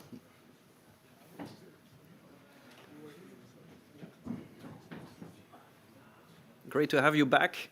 So we just heard about the pilot boat retrofits. Now we'll go into the two other cases that we're sharing today.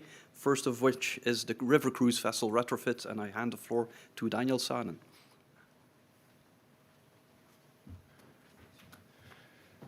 Yes, hello. Thank you, Sebastian, for the introduction. And hello to the audience, dear ladies and gentlemen. My name is Daniel Sahne. I work for the company MEYER WERFT, MEYER Shipyard, based in northwest Germany. We are known for developing, building big cruise ships, seagoing, but what we also do is developing and building river cruise ships. And in that frame, we had a work package within FASTWATER, the FASTWATER project, and I'm going to talk about that now. Today's presentation is two split. So first of all, I will talk mainly about the conversion concept that we developed, that is prepared by me. And then the second part is prepared by Dirk Schröder from Lloyd's Register, who looked into one specific question, that is a question of feasibility study on ship-to-ship bunkering for this kind of vessel. So many things are looked at, but we picked this particular point for showing today here. Yes, I need to go one back and say that Dirk Schröder is unfortunately sick today, but I talked to him and we agreed that I will take over his part of the presentation as my role of the work package leader of this work package. And again, one back. First of all, I give a glance to the river cruise vessel. What is the application? Then I will give you an insight of the main conversion aspects that we did there. I will give a word to SESNI rule developments, methanol rules, and the part from Dirk mainly deals with bunkering considerations, hazards and recommendations around that. Okay, now get started. So this is a picture taken from our production plant, from a production facility in Rostock, northeast of Germany, where at the Neptune shipyard, which belongs to the MEYER Group, where we build these kind of ships, the river cruise ships. And what is best suiting to describe this kind of application? I think it is to say that it is a swimming hotel. So passengers on board are there eating, sleeping, showering, having leisure time. And so the complete product is made around having a good time for the passengers entering these kind of ships. So these ships are therefore, I think it's the biggest ship within this project that we looked at, and in size big, but also complex, and this is why our first step towards a possible retrofit was to look at the feasibility with a feasibility study. A couple of more words that do characterize this application. On the right-hand side, you can see a deck plan. We have the main deck, middle deck, upper deck, and the sun deck. And actually, the 3 decks at the top are solely for passenger needs, and we are, with our technical equipment, very much limited to the lowest deck, which is the main deck. Some almost 200 passengers on board. Typically, the length is 135 meters. And we have built more than 15 ships of this type, so this is actually predestined for our retrofit considerations. What is a typical cruise or route these ships take? So on the left-hand side of the slide, you can see a typical route leading from the Netherlands all the way the Rhine River up to Switzerland. Then an even longer route goes from also Amsterdam, Rhine, then Danube, later all the way to Budapest. And we identified a minimum range requirement, so autonomy.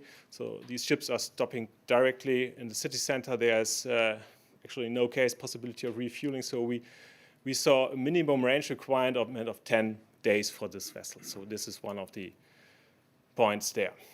Now I come to the main conversion aspects. And again, when looking at this, so the big picture in the middle here, you can see this is a slide away of the main deck, and you can see a lot of crew cabins in the middle, and then there is one forward engine room in the forward part of there's one engine room at the forward part of the ship and one engine room at the aft part of the ship. The forward one is smaller with a 500 kW engine, and the aft one utilizes or features 2 engines, a smaller one, C18 Caterpillar typically, with 500 kW and 1000 kW with C32 type engine.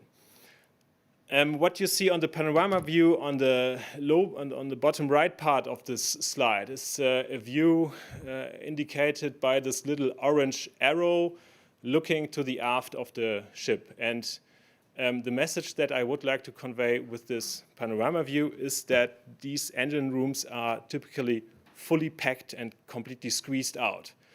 This is the one point. So there's not much space for additional equipment. The other point is that all electrical apparatus which are positioned there are conventional marine type, of course, equipment, but they are not specific term, not a EX protected drive, so they do not have an EX protected drive.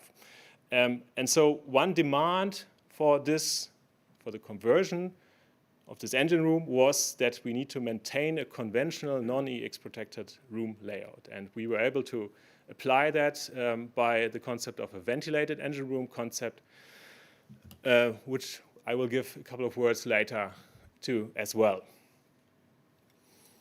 So proceeding with a look on the general intervention plan, now here you see the tank plan, and looking on the lowest deck, you see that the double bottom of these ships is highly occupied. You see in red diesel, conventional diesel tanks.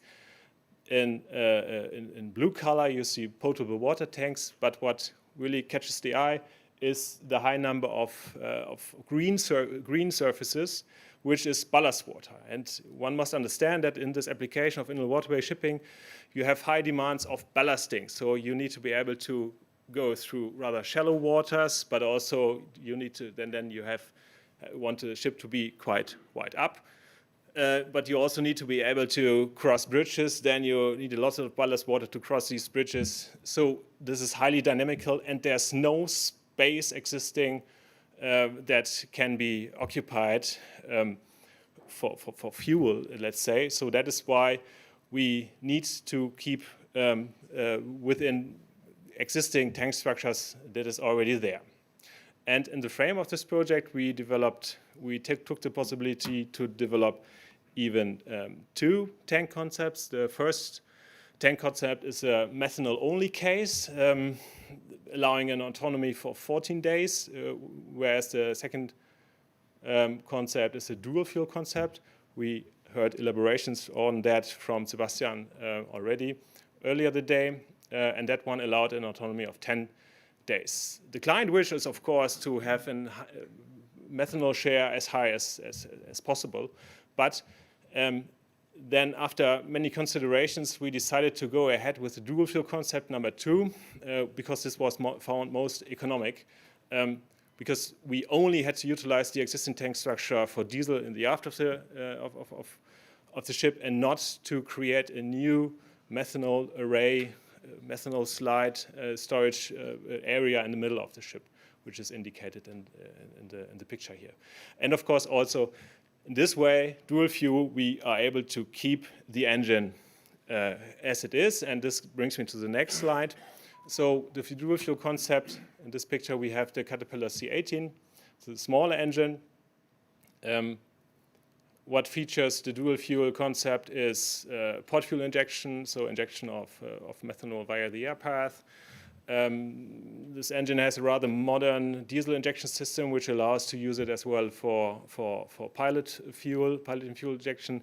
But I think what is of most interest, very interesting, is the methanol share that can substitute the diesel share. And here we have to clearly see that in low loads, so talking about maximum continuous engine rating, so how much power does the engine bring, below 30% and above 80%, we have no possibility to substitute diesel with this engine type, but there's a wide variety of reaching from 30 to 80% engine load, where we have a substantial possibility to substitute diesel with methanol. You can read that from the table here. Okay, however, the factor 2.5, less energy dense, looking on the volume, which is of interest for us, comparing methanol to diesel, is the biggest challenge and remains the biggest challenge. So part of the solution to address this reduced energy density was for us to extend, and there we developed a concept which made it for us possible to extend the existing diesel tank structures. On the right-hand side, you see the existing diesel tank structure, which we converted to methanol, and we even extended those structures to the outside of the shell, which is, I think, a very good success, and methanol allows this simply. And at the same time, we were able, with our concept, to maintain a single-walled tank top design, which is, from my point of view, an absolutely must for this kind of application, because otherwise you would not see this kind of conversion. What more is the philosophy? Well, we have fuel systems. Regarding the fuel systems, we try to reuse existing piping and structures as far as possible. We need to keep the diesel systems, for instance, completely. Methanol systems are, so keep the diesel systems completely is due to the ability to run on diesel simply, very easy. A methanol system is to be newly installed, apart from, and that counts for the tank array in the aft of the ship, some diesel vent pipes that were possible to reuse for the purpose of tank venting for methanol then. The last main conversion aspect I would like to mention here is the bunkering system that we developed. There we were able to integrate the methanol bunker connection in the conventional diesel bunker station, which is at the very aft peak. You can see it on the left-hand side picture, very aft peak of the ship. There we have connections for the liquid methanol, but also for the vapor return path. So one of our philosophies is to reduce or not even have any methanol vapor occurring there, because we are leading that directly back to the bunker party. However, you see that there's a passenger cabin directly above or in the close vicinity of that bunker connection, and therefore we, of course, need to address the volatility of methanol, and that is why we did some additions, sprinklers, trays, drains, in order to, if any spill occurs, we can directly address that by washing it out the air, having trays in place. So it showed in other projects, we learned that it showed very effective to keep surfaces low. Then actually there is not very much of evaporation. Keep surfaces low, get the methanol away by draining, by washing water. But I come to that at a later point as well. Okay, now I come to the Sahne methanol rule part. So we are very proud, I can say, that we have been able to contribute with the concepts that we developed within this project, solutions for methanol rules, for methanol design, for methanol ships in inland waterway, and conveyed them to the Sahne PT FC working group. That is a particular working group taking account for these field questions. And we even actively drove that development by giving insight in the considerations that we did around the solution. We even had different type of vessels, of course, in mind, but that was really very, very big success, I must say, because one must be aware that at the beginning of this project, there was no methanol rules available. And now we are in a position that the storage chapter is adopted, engine chapter is finalized, and both will be implemented in the next release of the S-Trend 2025. And in the meantime, these documents which are available can serve as a guideline for simplified approval process. Some key aspects there, double barrier concepts with derogations possible. I think this is important for everyone who has been engaged in engineering such solutions.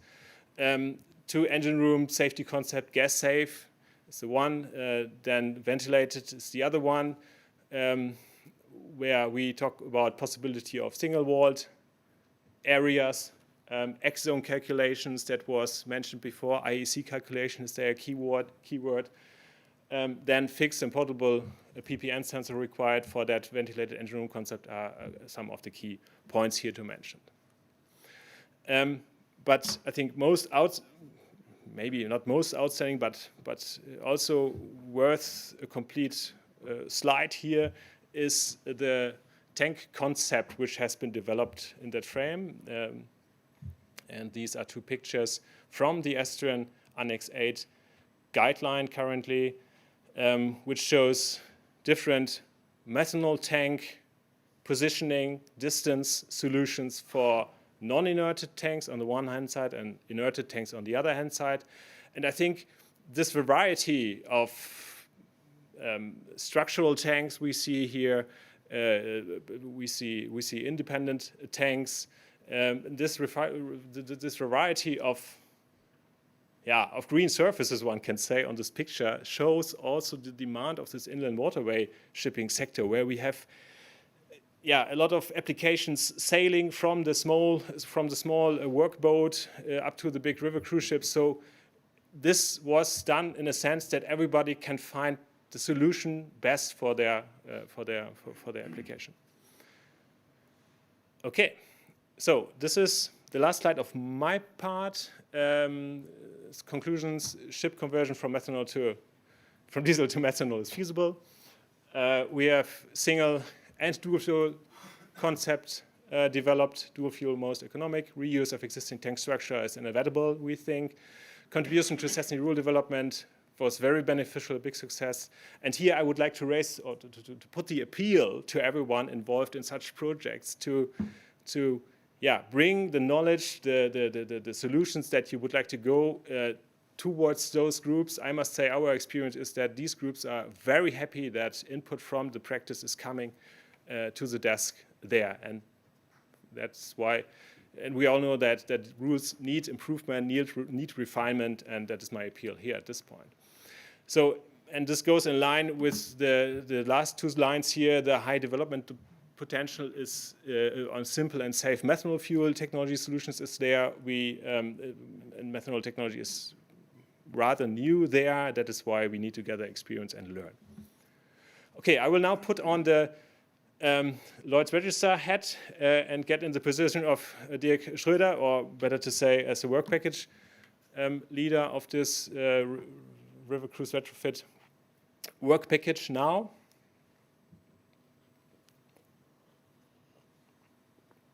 Mainly focusing on the question of, going one back, feasibility study on ship-to-ship bunkering. The headline, ship-to-ship bunkering is possible today. I think everybody, that's no secret. We see here the CINEA Germanica, Gothenburg, waterfront shipping, Port of Rotterdam, and even here in part of Antwerp-Bruges, the Maersk container ship fueled with green methanol. When looking at the river cruise ship application, it is a little different when it comes to the areas where those ships are around. So the jetty is, so they are stopping in the middle of the city center typically. Jetty is a public area. Trucks can often not even go to the jetty, and the bunker volumes are some 100 cubic meters big. When bunkering with conventional fuel, it is also the case that ship-to-ship bunkering is a preferred option. The assumptions that we had for this study, or that were put down for the study, are that refueling by an inland waterway chemical tanker is done. So this was assumed because this is one application sailing today with methanol on board, inland waterway chemical tankers carrying methanol. And on the other hand side, we needed to make sure that we will see minimum passenger restrictions. Minimum, what is that? That means that, for instance, the balcony door has to be closed, no open fire, no smoking while bunkering. These kind of things were put down for this study. And in the hazard and recommendation slides, well, actually 4 main hazards were identified: methanol vapor ignition, methanol spill, methanol fire, methanol health risk. The text there is pretty straightforward. So many hazards can be sufficiently minimized by complying with rules, regulations, and following best practice. So that certainly counts for methanol vapor ignition, proper ship design. Inerting is one solution. Proper tank construction is another solution. Methanol health risks can be properly addressed by PPE, by portable gas sensors, by crew training. So that I will now focus on the 2 ones in the middle, methanol spill and methanol fire. The methanol spill, then again, is actually primarily a fire hazard rather than an environmental concern. This is a little bit contrary to what we see at diesel, where it's not so much a fire concern, but rather an environmental concern. But we know from methanol that when that it's it mixes in every ratio with water. We all know that from drinking alcohol. It dilutes rapidly by mixing to non-critical levels, and it is especially biodegradable rapidly. And here I personally often cite again the fact that methanol is giving in wastewater treatment plants, many of you know that already, in order to have something to eat for the bacteria doing their job there. When looking at the spill, of course, the primary focus must always be to prevent any spillage through technical and operational measures. If spill occurs, it shall quickly washed off the deck, which is quite easy with methanol by simply utilizing water for washing that away. And if a fire occurs, I think that's also quite obvious, it must be extinguished quickly. When we are at fire poses, of course, a significant risk to people on board the ship involved, both inland waterway chemical tankers on board the ships, and in particular, one must say that inland waterway chemical tankers need an upgrade of the firefighting equipment when they want to serve that purpose, because they are good for transporting methanol. But when loading and unloading methanol, the infrastructure regarding fire safety comes from the jetty where they are doing that job. So when they themselves want to unload or bunker methanol, there must be an upgrade. That was one finding of this study. Possibilities for there are alcohol-resistant foam, water spray system, or water spray systems with alcohol-resistant foam injection. In case of this study, it was decided to go ahead with water spray systems due to two advantages. The one advantage is that it is environmentally harmless and also easy to use. Okay, and now the last slide. It was looked, what is the radiation from pool fires during bunkering possible if there's a pool fire, and there it was good to have the experience from one project partner, the Rice Institute, who did extensive studies on these radiation topics. 50 square meter methanol pool fire was, a certain heat flux was assumed, and a result was that the radiation expected is so that the structure of the fueled river cruise vessel will not be compromised, and that even in a prevailing fire there is plenty of time for the passengers and crews and crew to leave the ship. So this is the point where I would like to say thank you to the audience. And give the word back to Sebastian. Thanks.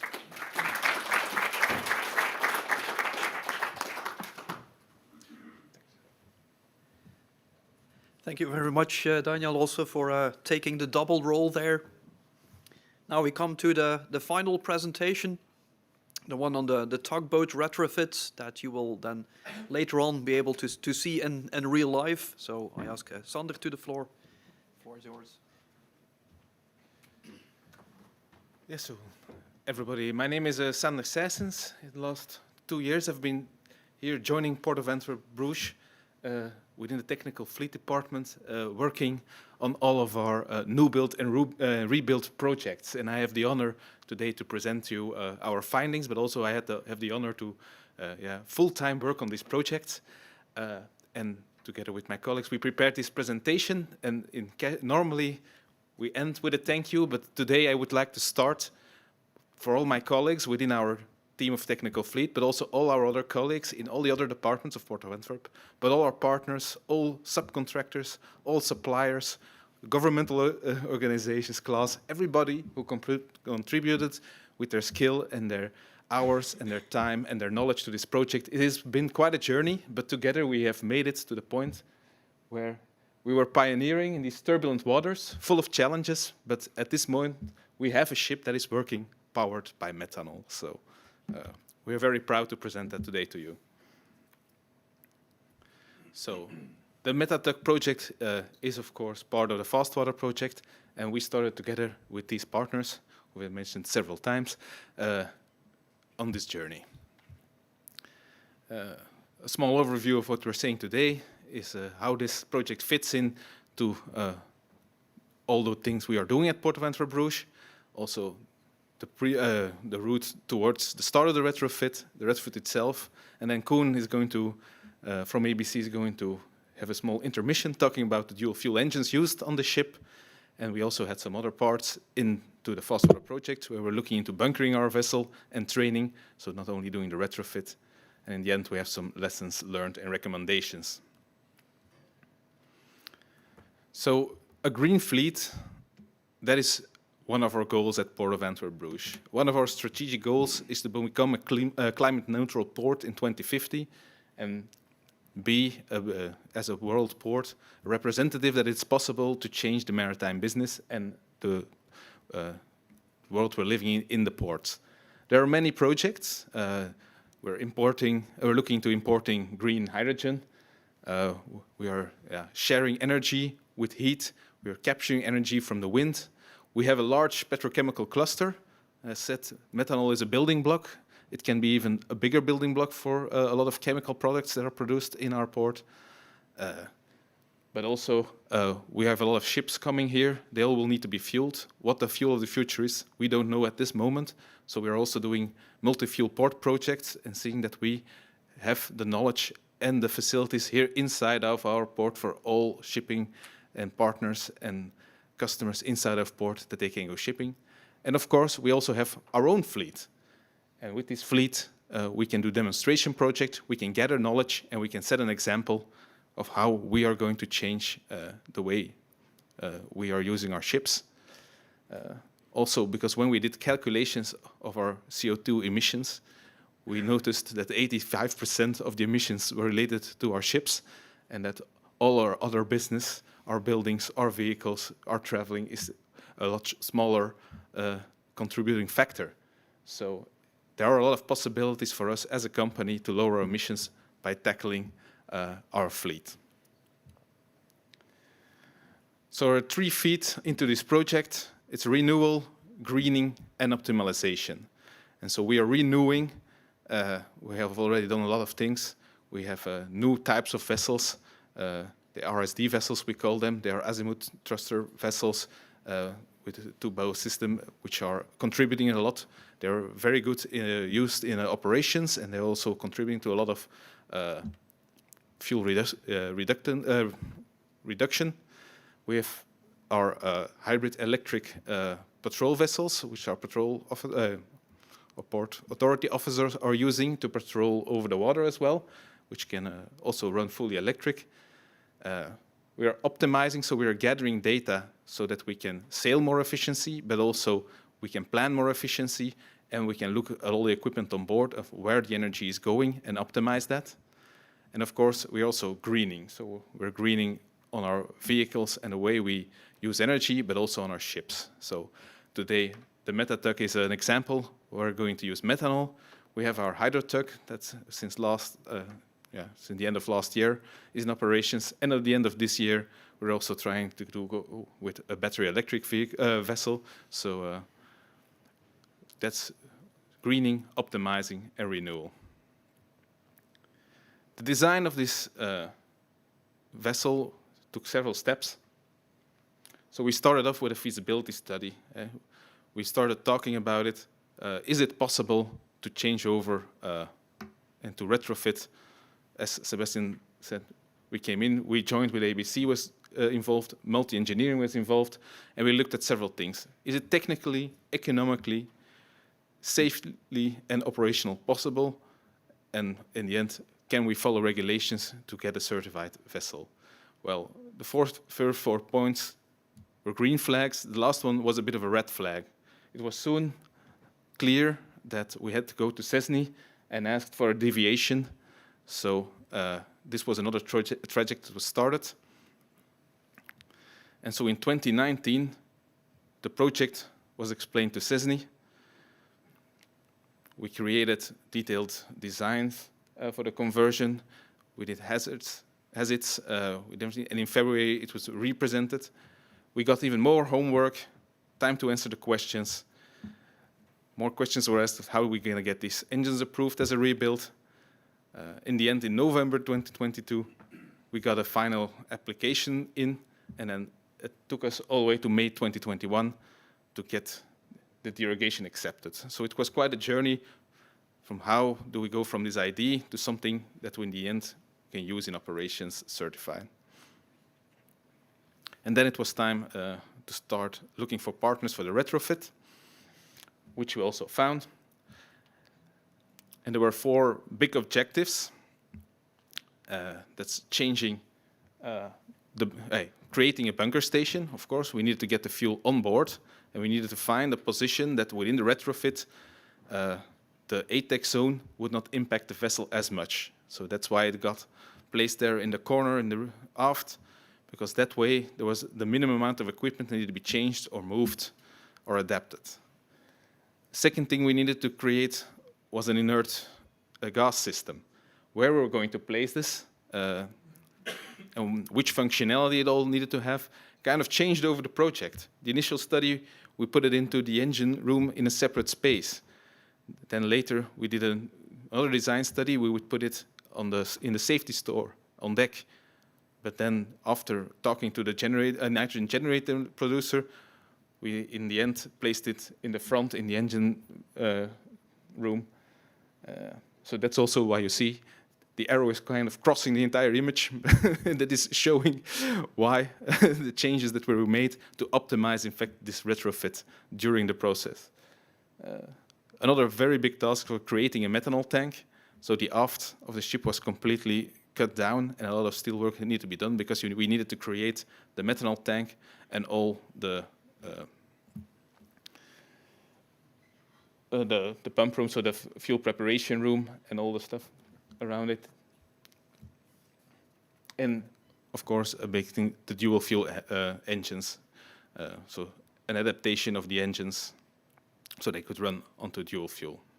And with this plan, we started. First thing to do was all the steel work in the aft, and this welding phase took a lot longer than we expected. So in the end, we wanted to end December 2022. We're still very proud that we got here today, although it took a lot longer. There were a lot of factors that contributed. One big factor is that it's a very small space, an inconvenient space to work in, and that the timing was during a very hot summer period, so that elongated this entire period of welding and getting it all ready. One other thing that we learned later is to put on the coating to protect all this steel.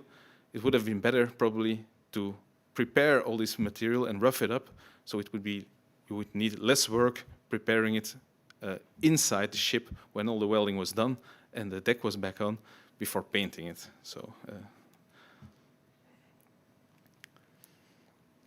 as I already told, the inert gas system was quite an extensive job as well. Getting double-walled piping to be 100% sealed is still a challenge. You need to know what you're doing. Then, discussions where to place it. In the end, ended up here in the front of the engine room. We also took some extra safety precautions, placing oxygen sensors, doing calculations, so any leak of this nitrogen tank would not cause another atmosphere with too little oxygen. But in the end, it is very limited. You can only drop 0.1% in oxygen level, so the chance to create such an atmosphere in the entire engine room was very small. So, today we use this inert gas system for 3 things. We blanket off our tanks, we flush the lines, the methanol lines every time we go to a safe situation, and we also fill up the annular space in the double-walled pipe to to protect the engine space, so we will always have a double protected wall from between methanol and where people are operating. During commissioning and sea trials, we also hit some troubles, and so we had to add support for the double-walled piping. As we put nitrogen into the annular space, the forces on that piping was a lot higher than we put in the beginning. We had a vacuum system, so extra supports had to be created. Also, the speed of filling the tank and the pressure regulators, vibrations on the press vac valves that were protecting the tanks needed to be solved. And so we also did multiple purgings while testing, and getting the ideal amount of nitrogen there and not using all of our nitrogen due to these different applications was quite a challenge to get under control in the end. We also needed to create a ventilation and venting system, and to create it, we needed to pass by the exhaust system. Also, the exhaust system needed to be adapted. As been told before, you can have CO and hydrocarbons, formaldehyde in your exhaust system. So diesel oxidation catalyst needed to be placed there. There's very little space. We had to make a very creative use of the space. We also needed a pass with some piping there. So that took quite a long time, and only after that was finished, we could route these lines all the way up to the mast, so they would be away from operations to a safe zone.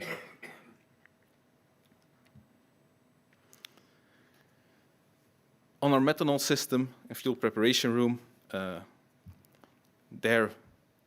as I said, we learned that more preparation time probably could have gained us less time in execution.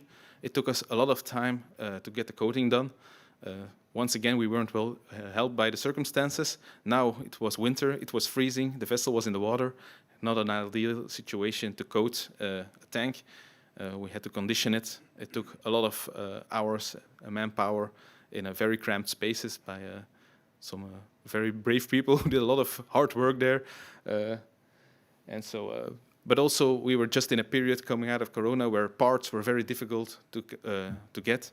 And so we didn't always find the ideal components with the ideal delivery times. So we sometimes had to resource from other sources.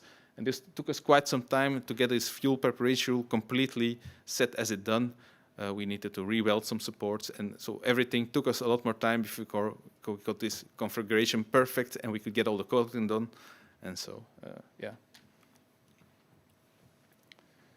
And then also one of the things that we changed during the build is that normally we would drain the system all to the fuel preparation room. Also, it's not possible within the engine space to drain it there. That's a safety hazard that nobody wanted to take. So everything went back to the fuel preparation room. But if we need to put somebody in there in a protective suit and it's a very limited space, we still didn't want methanol directly under his feet. We could pump it away, but also when he was working and draining some filters or he had to take out some lines, we made a collector. So now it's all coming to in the collector, and now we're pumping it to the drain tank to increase safety.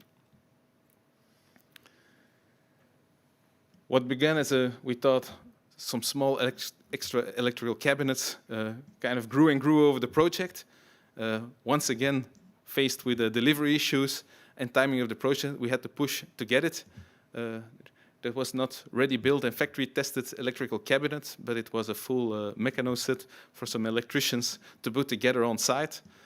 During the project, we noticed more and more features that we would like to add or would need to be added. For example, the purging valve is pneumatically activated. Well, if we don't have air, we cannot have that safety feature purge the methanol lines, so we would also need a contact from the air system. But this is just a small, but several hundred extra inputs and outputs were added during the project compared to the original feasibility study.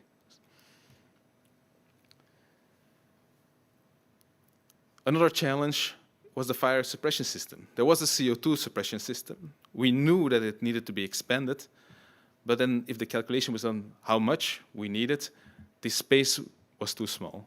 And when the space was too small, we looked at enlarging it, but that was not feasible.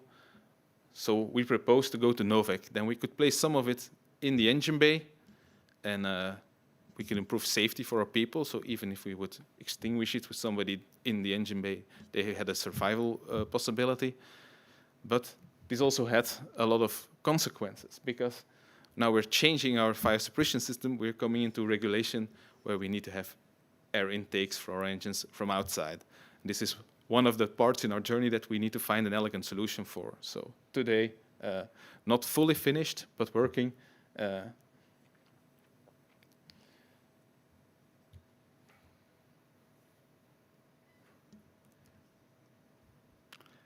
then it's time for Koen.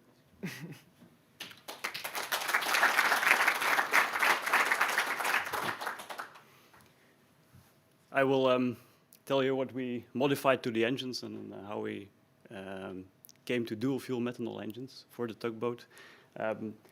Before we dive into the engine stuff, I want to go over this table. No worries, I won't highlight everything. But there is two important things to be mentioned before we go to the engine part. One, if you, it's already mentioned multiple times today, if you look at the fuel density, the energy density, for methanol, you need a lot more, more than 2 times more in mass, 2.5 times in volume, more fuel.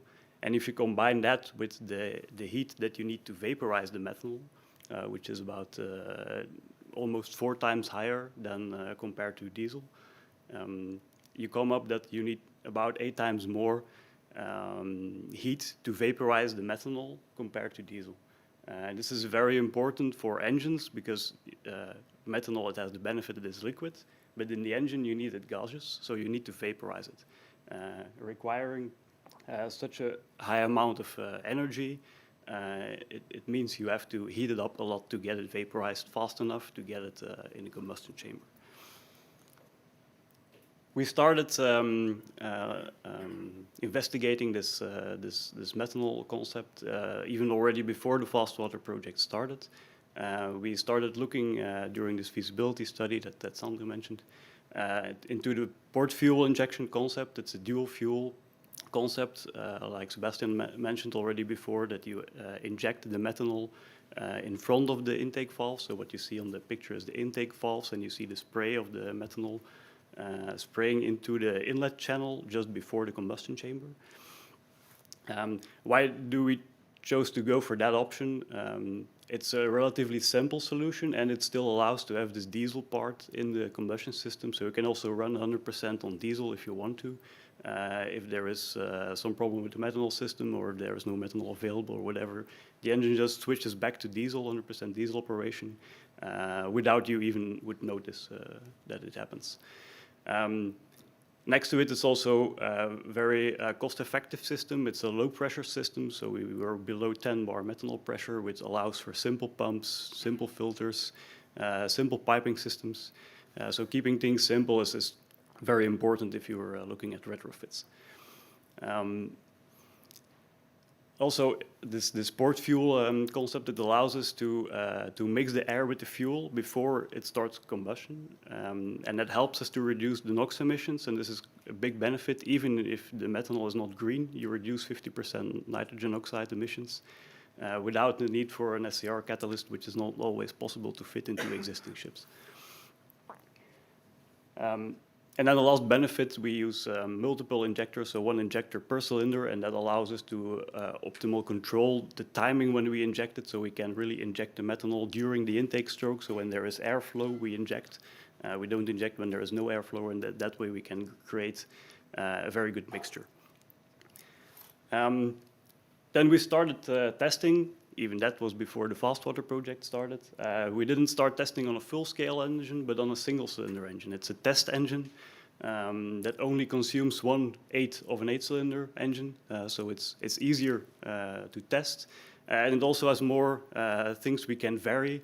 There's no turbocharger on this engine, but there is compressors that feed in combustion air to this engine, which allows us to test a lot of different stuff. We're not related to one fixed hardware. So it's basically a very flexible test setup. What did we want to know? We want to know which parameter has impact on performance, on the amount of methanol that we could use. And that's what we started testing there. We relied also a little bit on simulations, but it was very unknown. Simulations were not providing the good results, so in the end we just had to test what happens. There's a lot of things we thought of that might help to improve the combustion, to increase the heat, all this stuff that's mentioned there. We checked and then we wanted to know what is the effect. On the performance of the engine on one side, but also on injection equipment, corrosion and that kind of stuff. At that time there was one big problem, and that was the injectors themselves.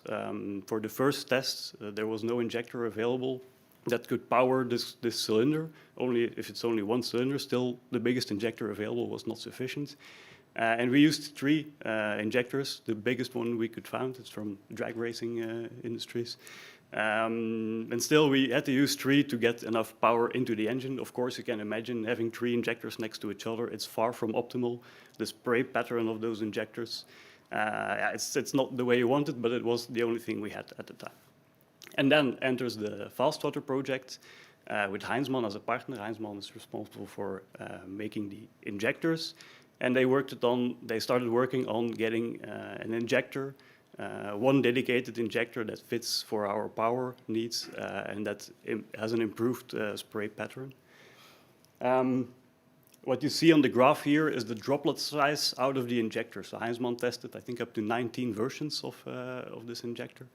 And the target was to, at a low pressure, below 10 bar, have as fine droplets as possible, because fine droplets, they evaporate easier than one big droplet.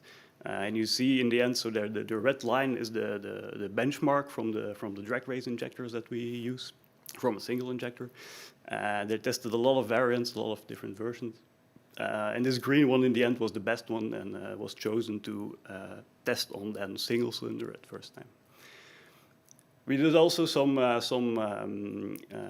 simulations to test the influence of the positioning of the injector mainly, because how you position the injector, where you aim at when you inject, largely influences the mixture formation into the cylinder, and in the end you want to have a mixture that is as homogeneous as possible. And you see with 2 different injector positions, you can get quite some difference just by choosing a different angle to aim at, different position.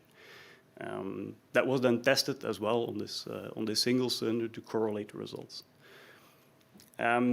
If we then go fast forward to results of this single cylinder test, the main parameters that we wanted to test, they have been tested, and we checked on what is the impact on performance of the engine, and what is the impact on how much methanol can we get into the engine.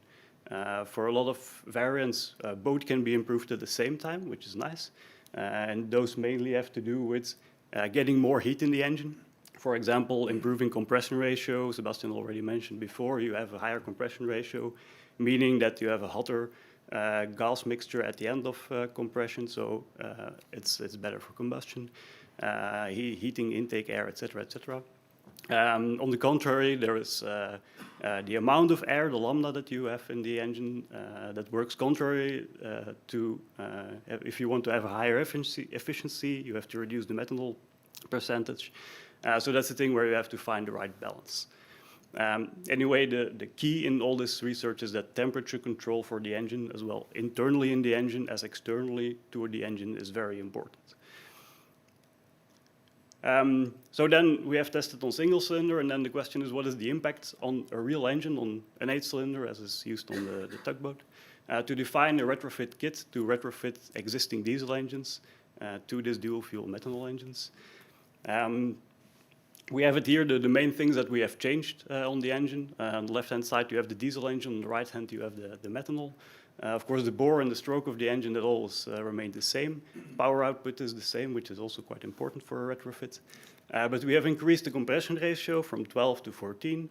The intake manifold has changed to first house the injectors for sure, but also the materials changed because of some requirements. And there is some special mixing devices installed as well. On the diesel injection system, not much has changed. It's different pumps, but it's also a mechanical system. It's a simple system. Of course, methanol injectors have been added. That's quite logic. Turbocharger is the same type, but has changed some internal parts to have the right amount of air in the system. The charger cooler is modified to heat up the system a bit. There is a cooling water valve installed into the ship. I will explain in the next slide. And of course, the control system of the engine is changed because it has to control and the diesel system and the methanol system at the same time, which is not so easy. Then to this cooling circuit, what we changed externally, so it's in the installation of the ship, is that there is a mixing valve, and it changes the temperature that goes to the engine, the cooling water temperature towards the engine, depending on what the engine wants. If it's running on diesel, it's as cool as possible. If it's running on methanol, it depends on the load, on the amount of methanol that we put to the engine, that the temperature is regulated. This then goes to the cooler, with the one that you see here in the circle, which has a lower surface, so it gets hotter water, and it has less surface to exchange heat, so it cools less. This is the mixing valve that is in installation. And the trick is that on low load, which is quite often used in a tugboat, that we use this system to heat up the air. So we use the heat from the engine jacket to heat up the combustion air, so it enhances the better vaporization of this methanol. And this is a big trick to work on low loads with methanol. And then the aftertreatment, Sander already talked about this oxidation catalyst. Why do we need this? With the sport fuel injection, you have a mixture of air and methanol, and then it starts burning. But this mixture is also near to cylinder liner walls, to colder surfaces and crevices, and it doesn't burn completely. So there is a small part of methanol that is not combusted, and it goes outside. And there's also some byproducts from the combustion that are not completely burned. And this oxidation catalyst, it's burning this stuff when it comes out of the engine before it goes to the exhaust temper and to the outside. The nice thing of methanol is that it works with 99+ efficiency, so it's easily to do. And this oxidation catalyst is a very compact unit. It's the one you see here in the green square. We had to squeeze it in because it's a very, very compact space in the tug. But still, we were able, by making everything a little bit smaller and pushing the damper a little bit higher, we were able to squeeze it in. What I mentioned already earlier was written here as well as next to this oxidation catalyst, even if you use gray methanol, the NOx is about 50% lower. Which is let's say, an effect you get for free if you run on methanol. Then there was the CINEA discussions. The original request from CINEA, when we started discussing the retrofit, was, well, according to rules, what you do is you rebuild the engine and you have to comply to new build legislation, which means on emission-wise you have to comply to the EU stage 5 limits.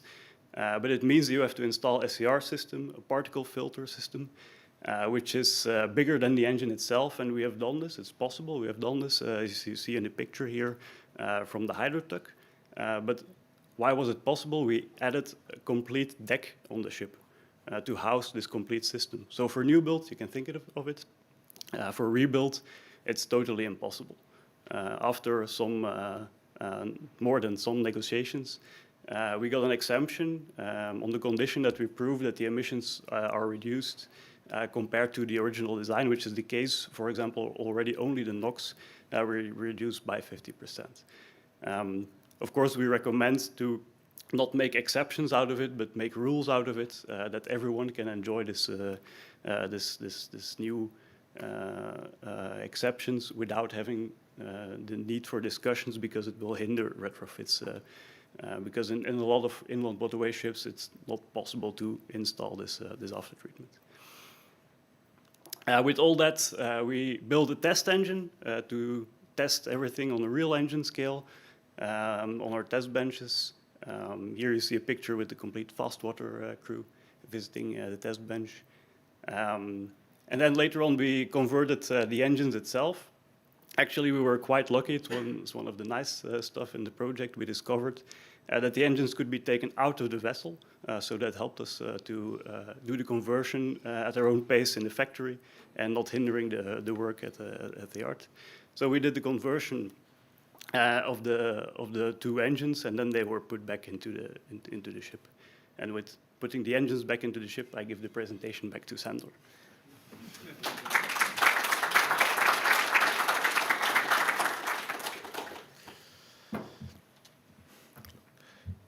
Yeah, of course, no ship can run on methanol without bunkering it. And so we also were faced with the challenge of working out some bunker procedures within the FASTWATER project. What was our approach? Well, we did a lot of preparation. There was a study done where in the port could we fuel methanol the best.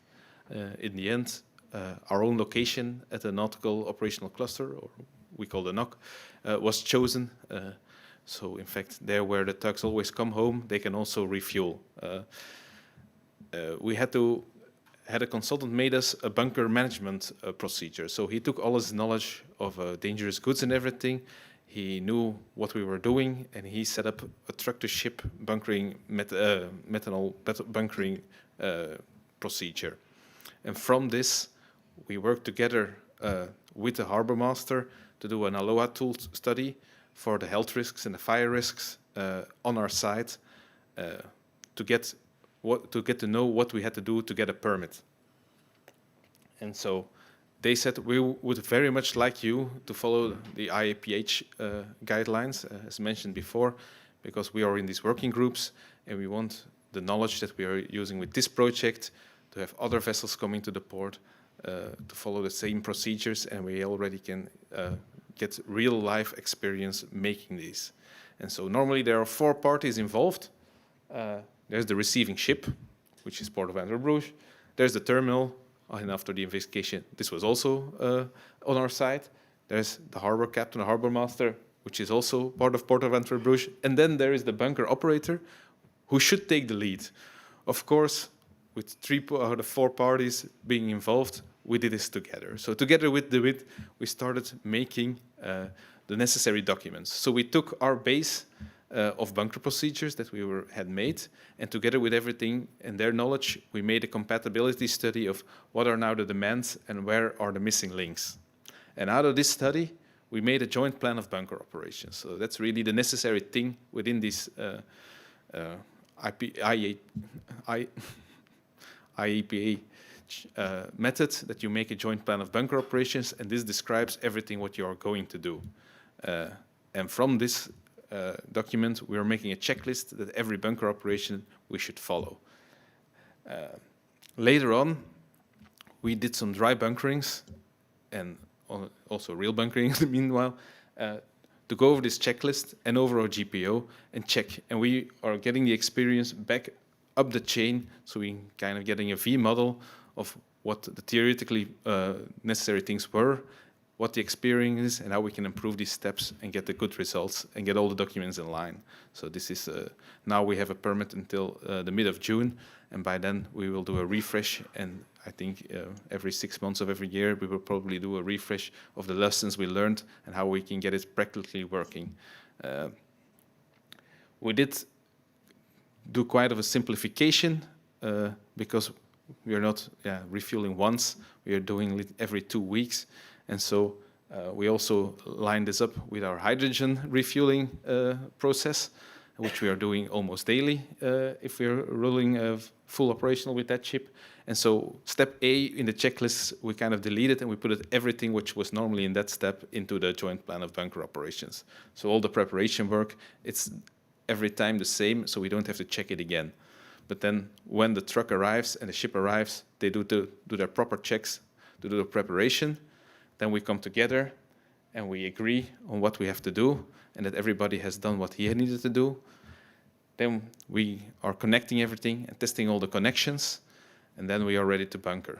Before bunker, we once agree and note down that all the preparation has been done, all the documentation has been done, and we can start having actual methanol go into the ship.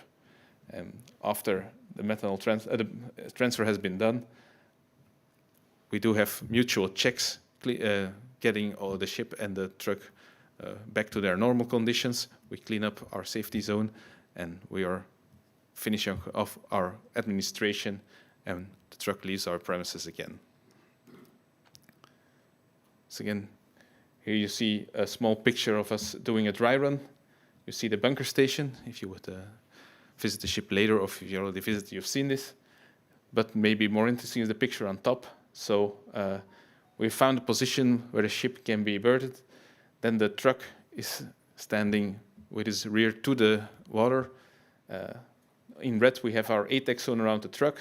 The circle is the ATEX zone on board, so that matches. And then we have a 25-meter zone, which is our safety zone. So we're no longer in the danger zone. There we try, where the danger zone is really an ATEX zone, and all equipment has to be ATEX. In the safety zone, we do the maximum as possible. And then we have a guarded zone, and there we are lucky that we have a fenced-off area. So we are already controlling everything which is happening in there. So then, together with the results of this ALOA study, we found out that under any weather condition or leaks, we are in a safe zone. And then one other thing, while we were discussing with the bunkering, we noticed that taxation on methanol as a fuel was not the same as gas oil. So our colleagues started working with the government, and at least now we're at the moment where we're getting the same exemption for tax as we get for gas oil. So at least we are not getting a negative penalty for trying to go greener. Then another important part is getting everybody trained. It is new technology, but it is important for people to use it right. Then you can use it safe, but then you need some training, of course.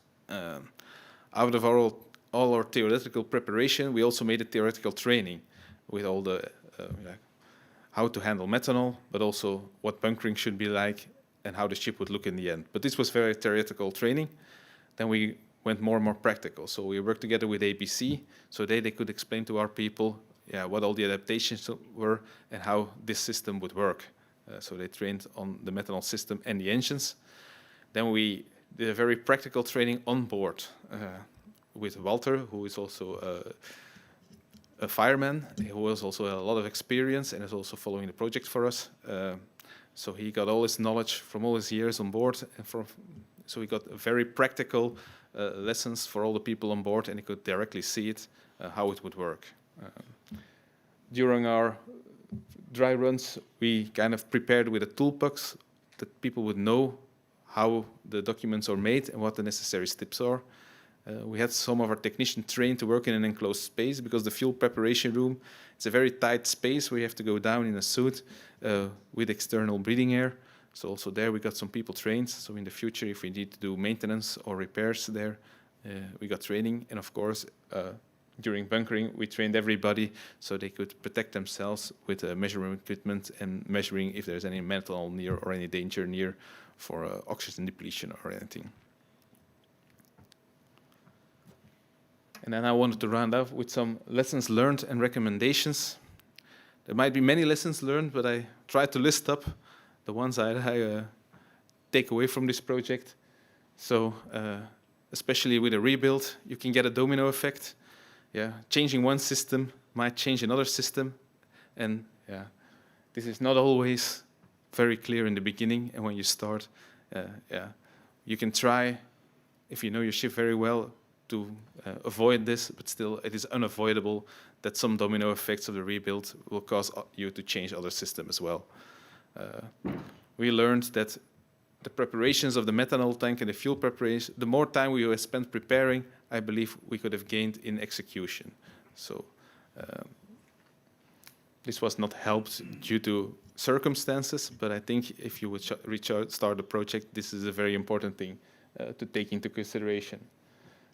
new technology without regulation, it's also an effort for everybody involved. It was mentioned before, there's alternative design, but if you want to scale up retrofitting, I think good rules that you could follow, parts with wheel marks, that maybe is one other, that there is an industry behind it with suppliers who have parts readily available for this application. I think this can all speed up the process, make it simpler. You know what you're starting off, they know, and you don't have to do the extra effort of proving that what you're using is good for the system and for then an especially important lesson, I think, and which something what my colleague Andre always talks about with every new build, is reserve space in automation and monitoring systems, because you're always getting more signals than you thought in the beginning.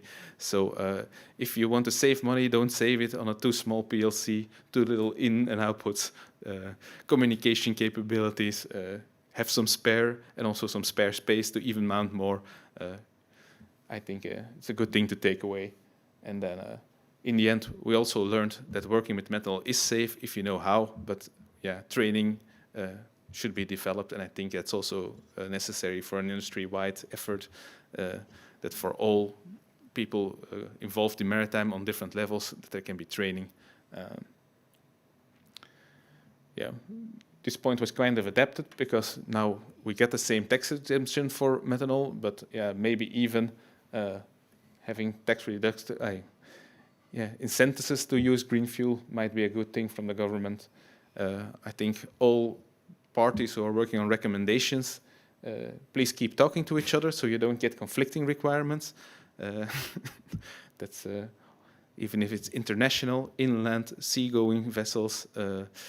I know everybody wants to do it as safely and make good rules, but let's talk together, because then one project and the knowledge gotten there can be served in another project. And then together with the training, I think what we are doing, industry-wide guidelines for safe practices, learning from incidents, learning from what has been done, learning from exemptions, I think that can only help us to make more successful retrofits in the future. So thank you once again, and for all your time watching all these presentations.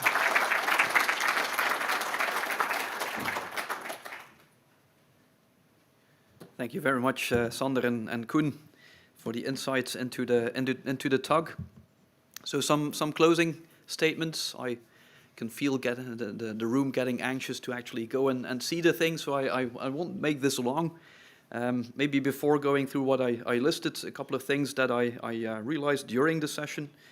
Maybe it's a bit strange that on the one hand you hear messages that it's out there, it's happening, it's easy, but then at the same time we also hear a lot of challenges, and both are true, of course.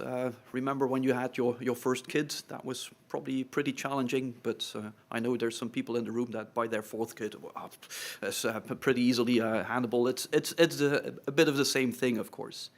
Maybe also concerning practicalities, we will share the slides, we will share the recording, so you'll get your hands on that later on. And then going over the closing statements, how to wrap this up. Some very simple things. We won't make it too complicated yet. You've already heard lots of things. First thing I would like to recommend is look at the right thing. What do I mean with that? If you're trying to decide on the right energy carrier, the right fuel to look at the whole life cycle. Again, it's about defossilizing, not decarbonizing. Also, just the physical properties of a fuel. Remember that we're now trying to apply rules for the case of methanol that were actually originally drafted for natural gas, for liquefied natural gas. So obviously you end up with some difficult things there.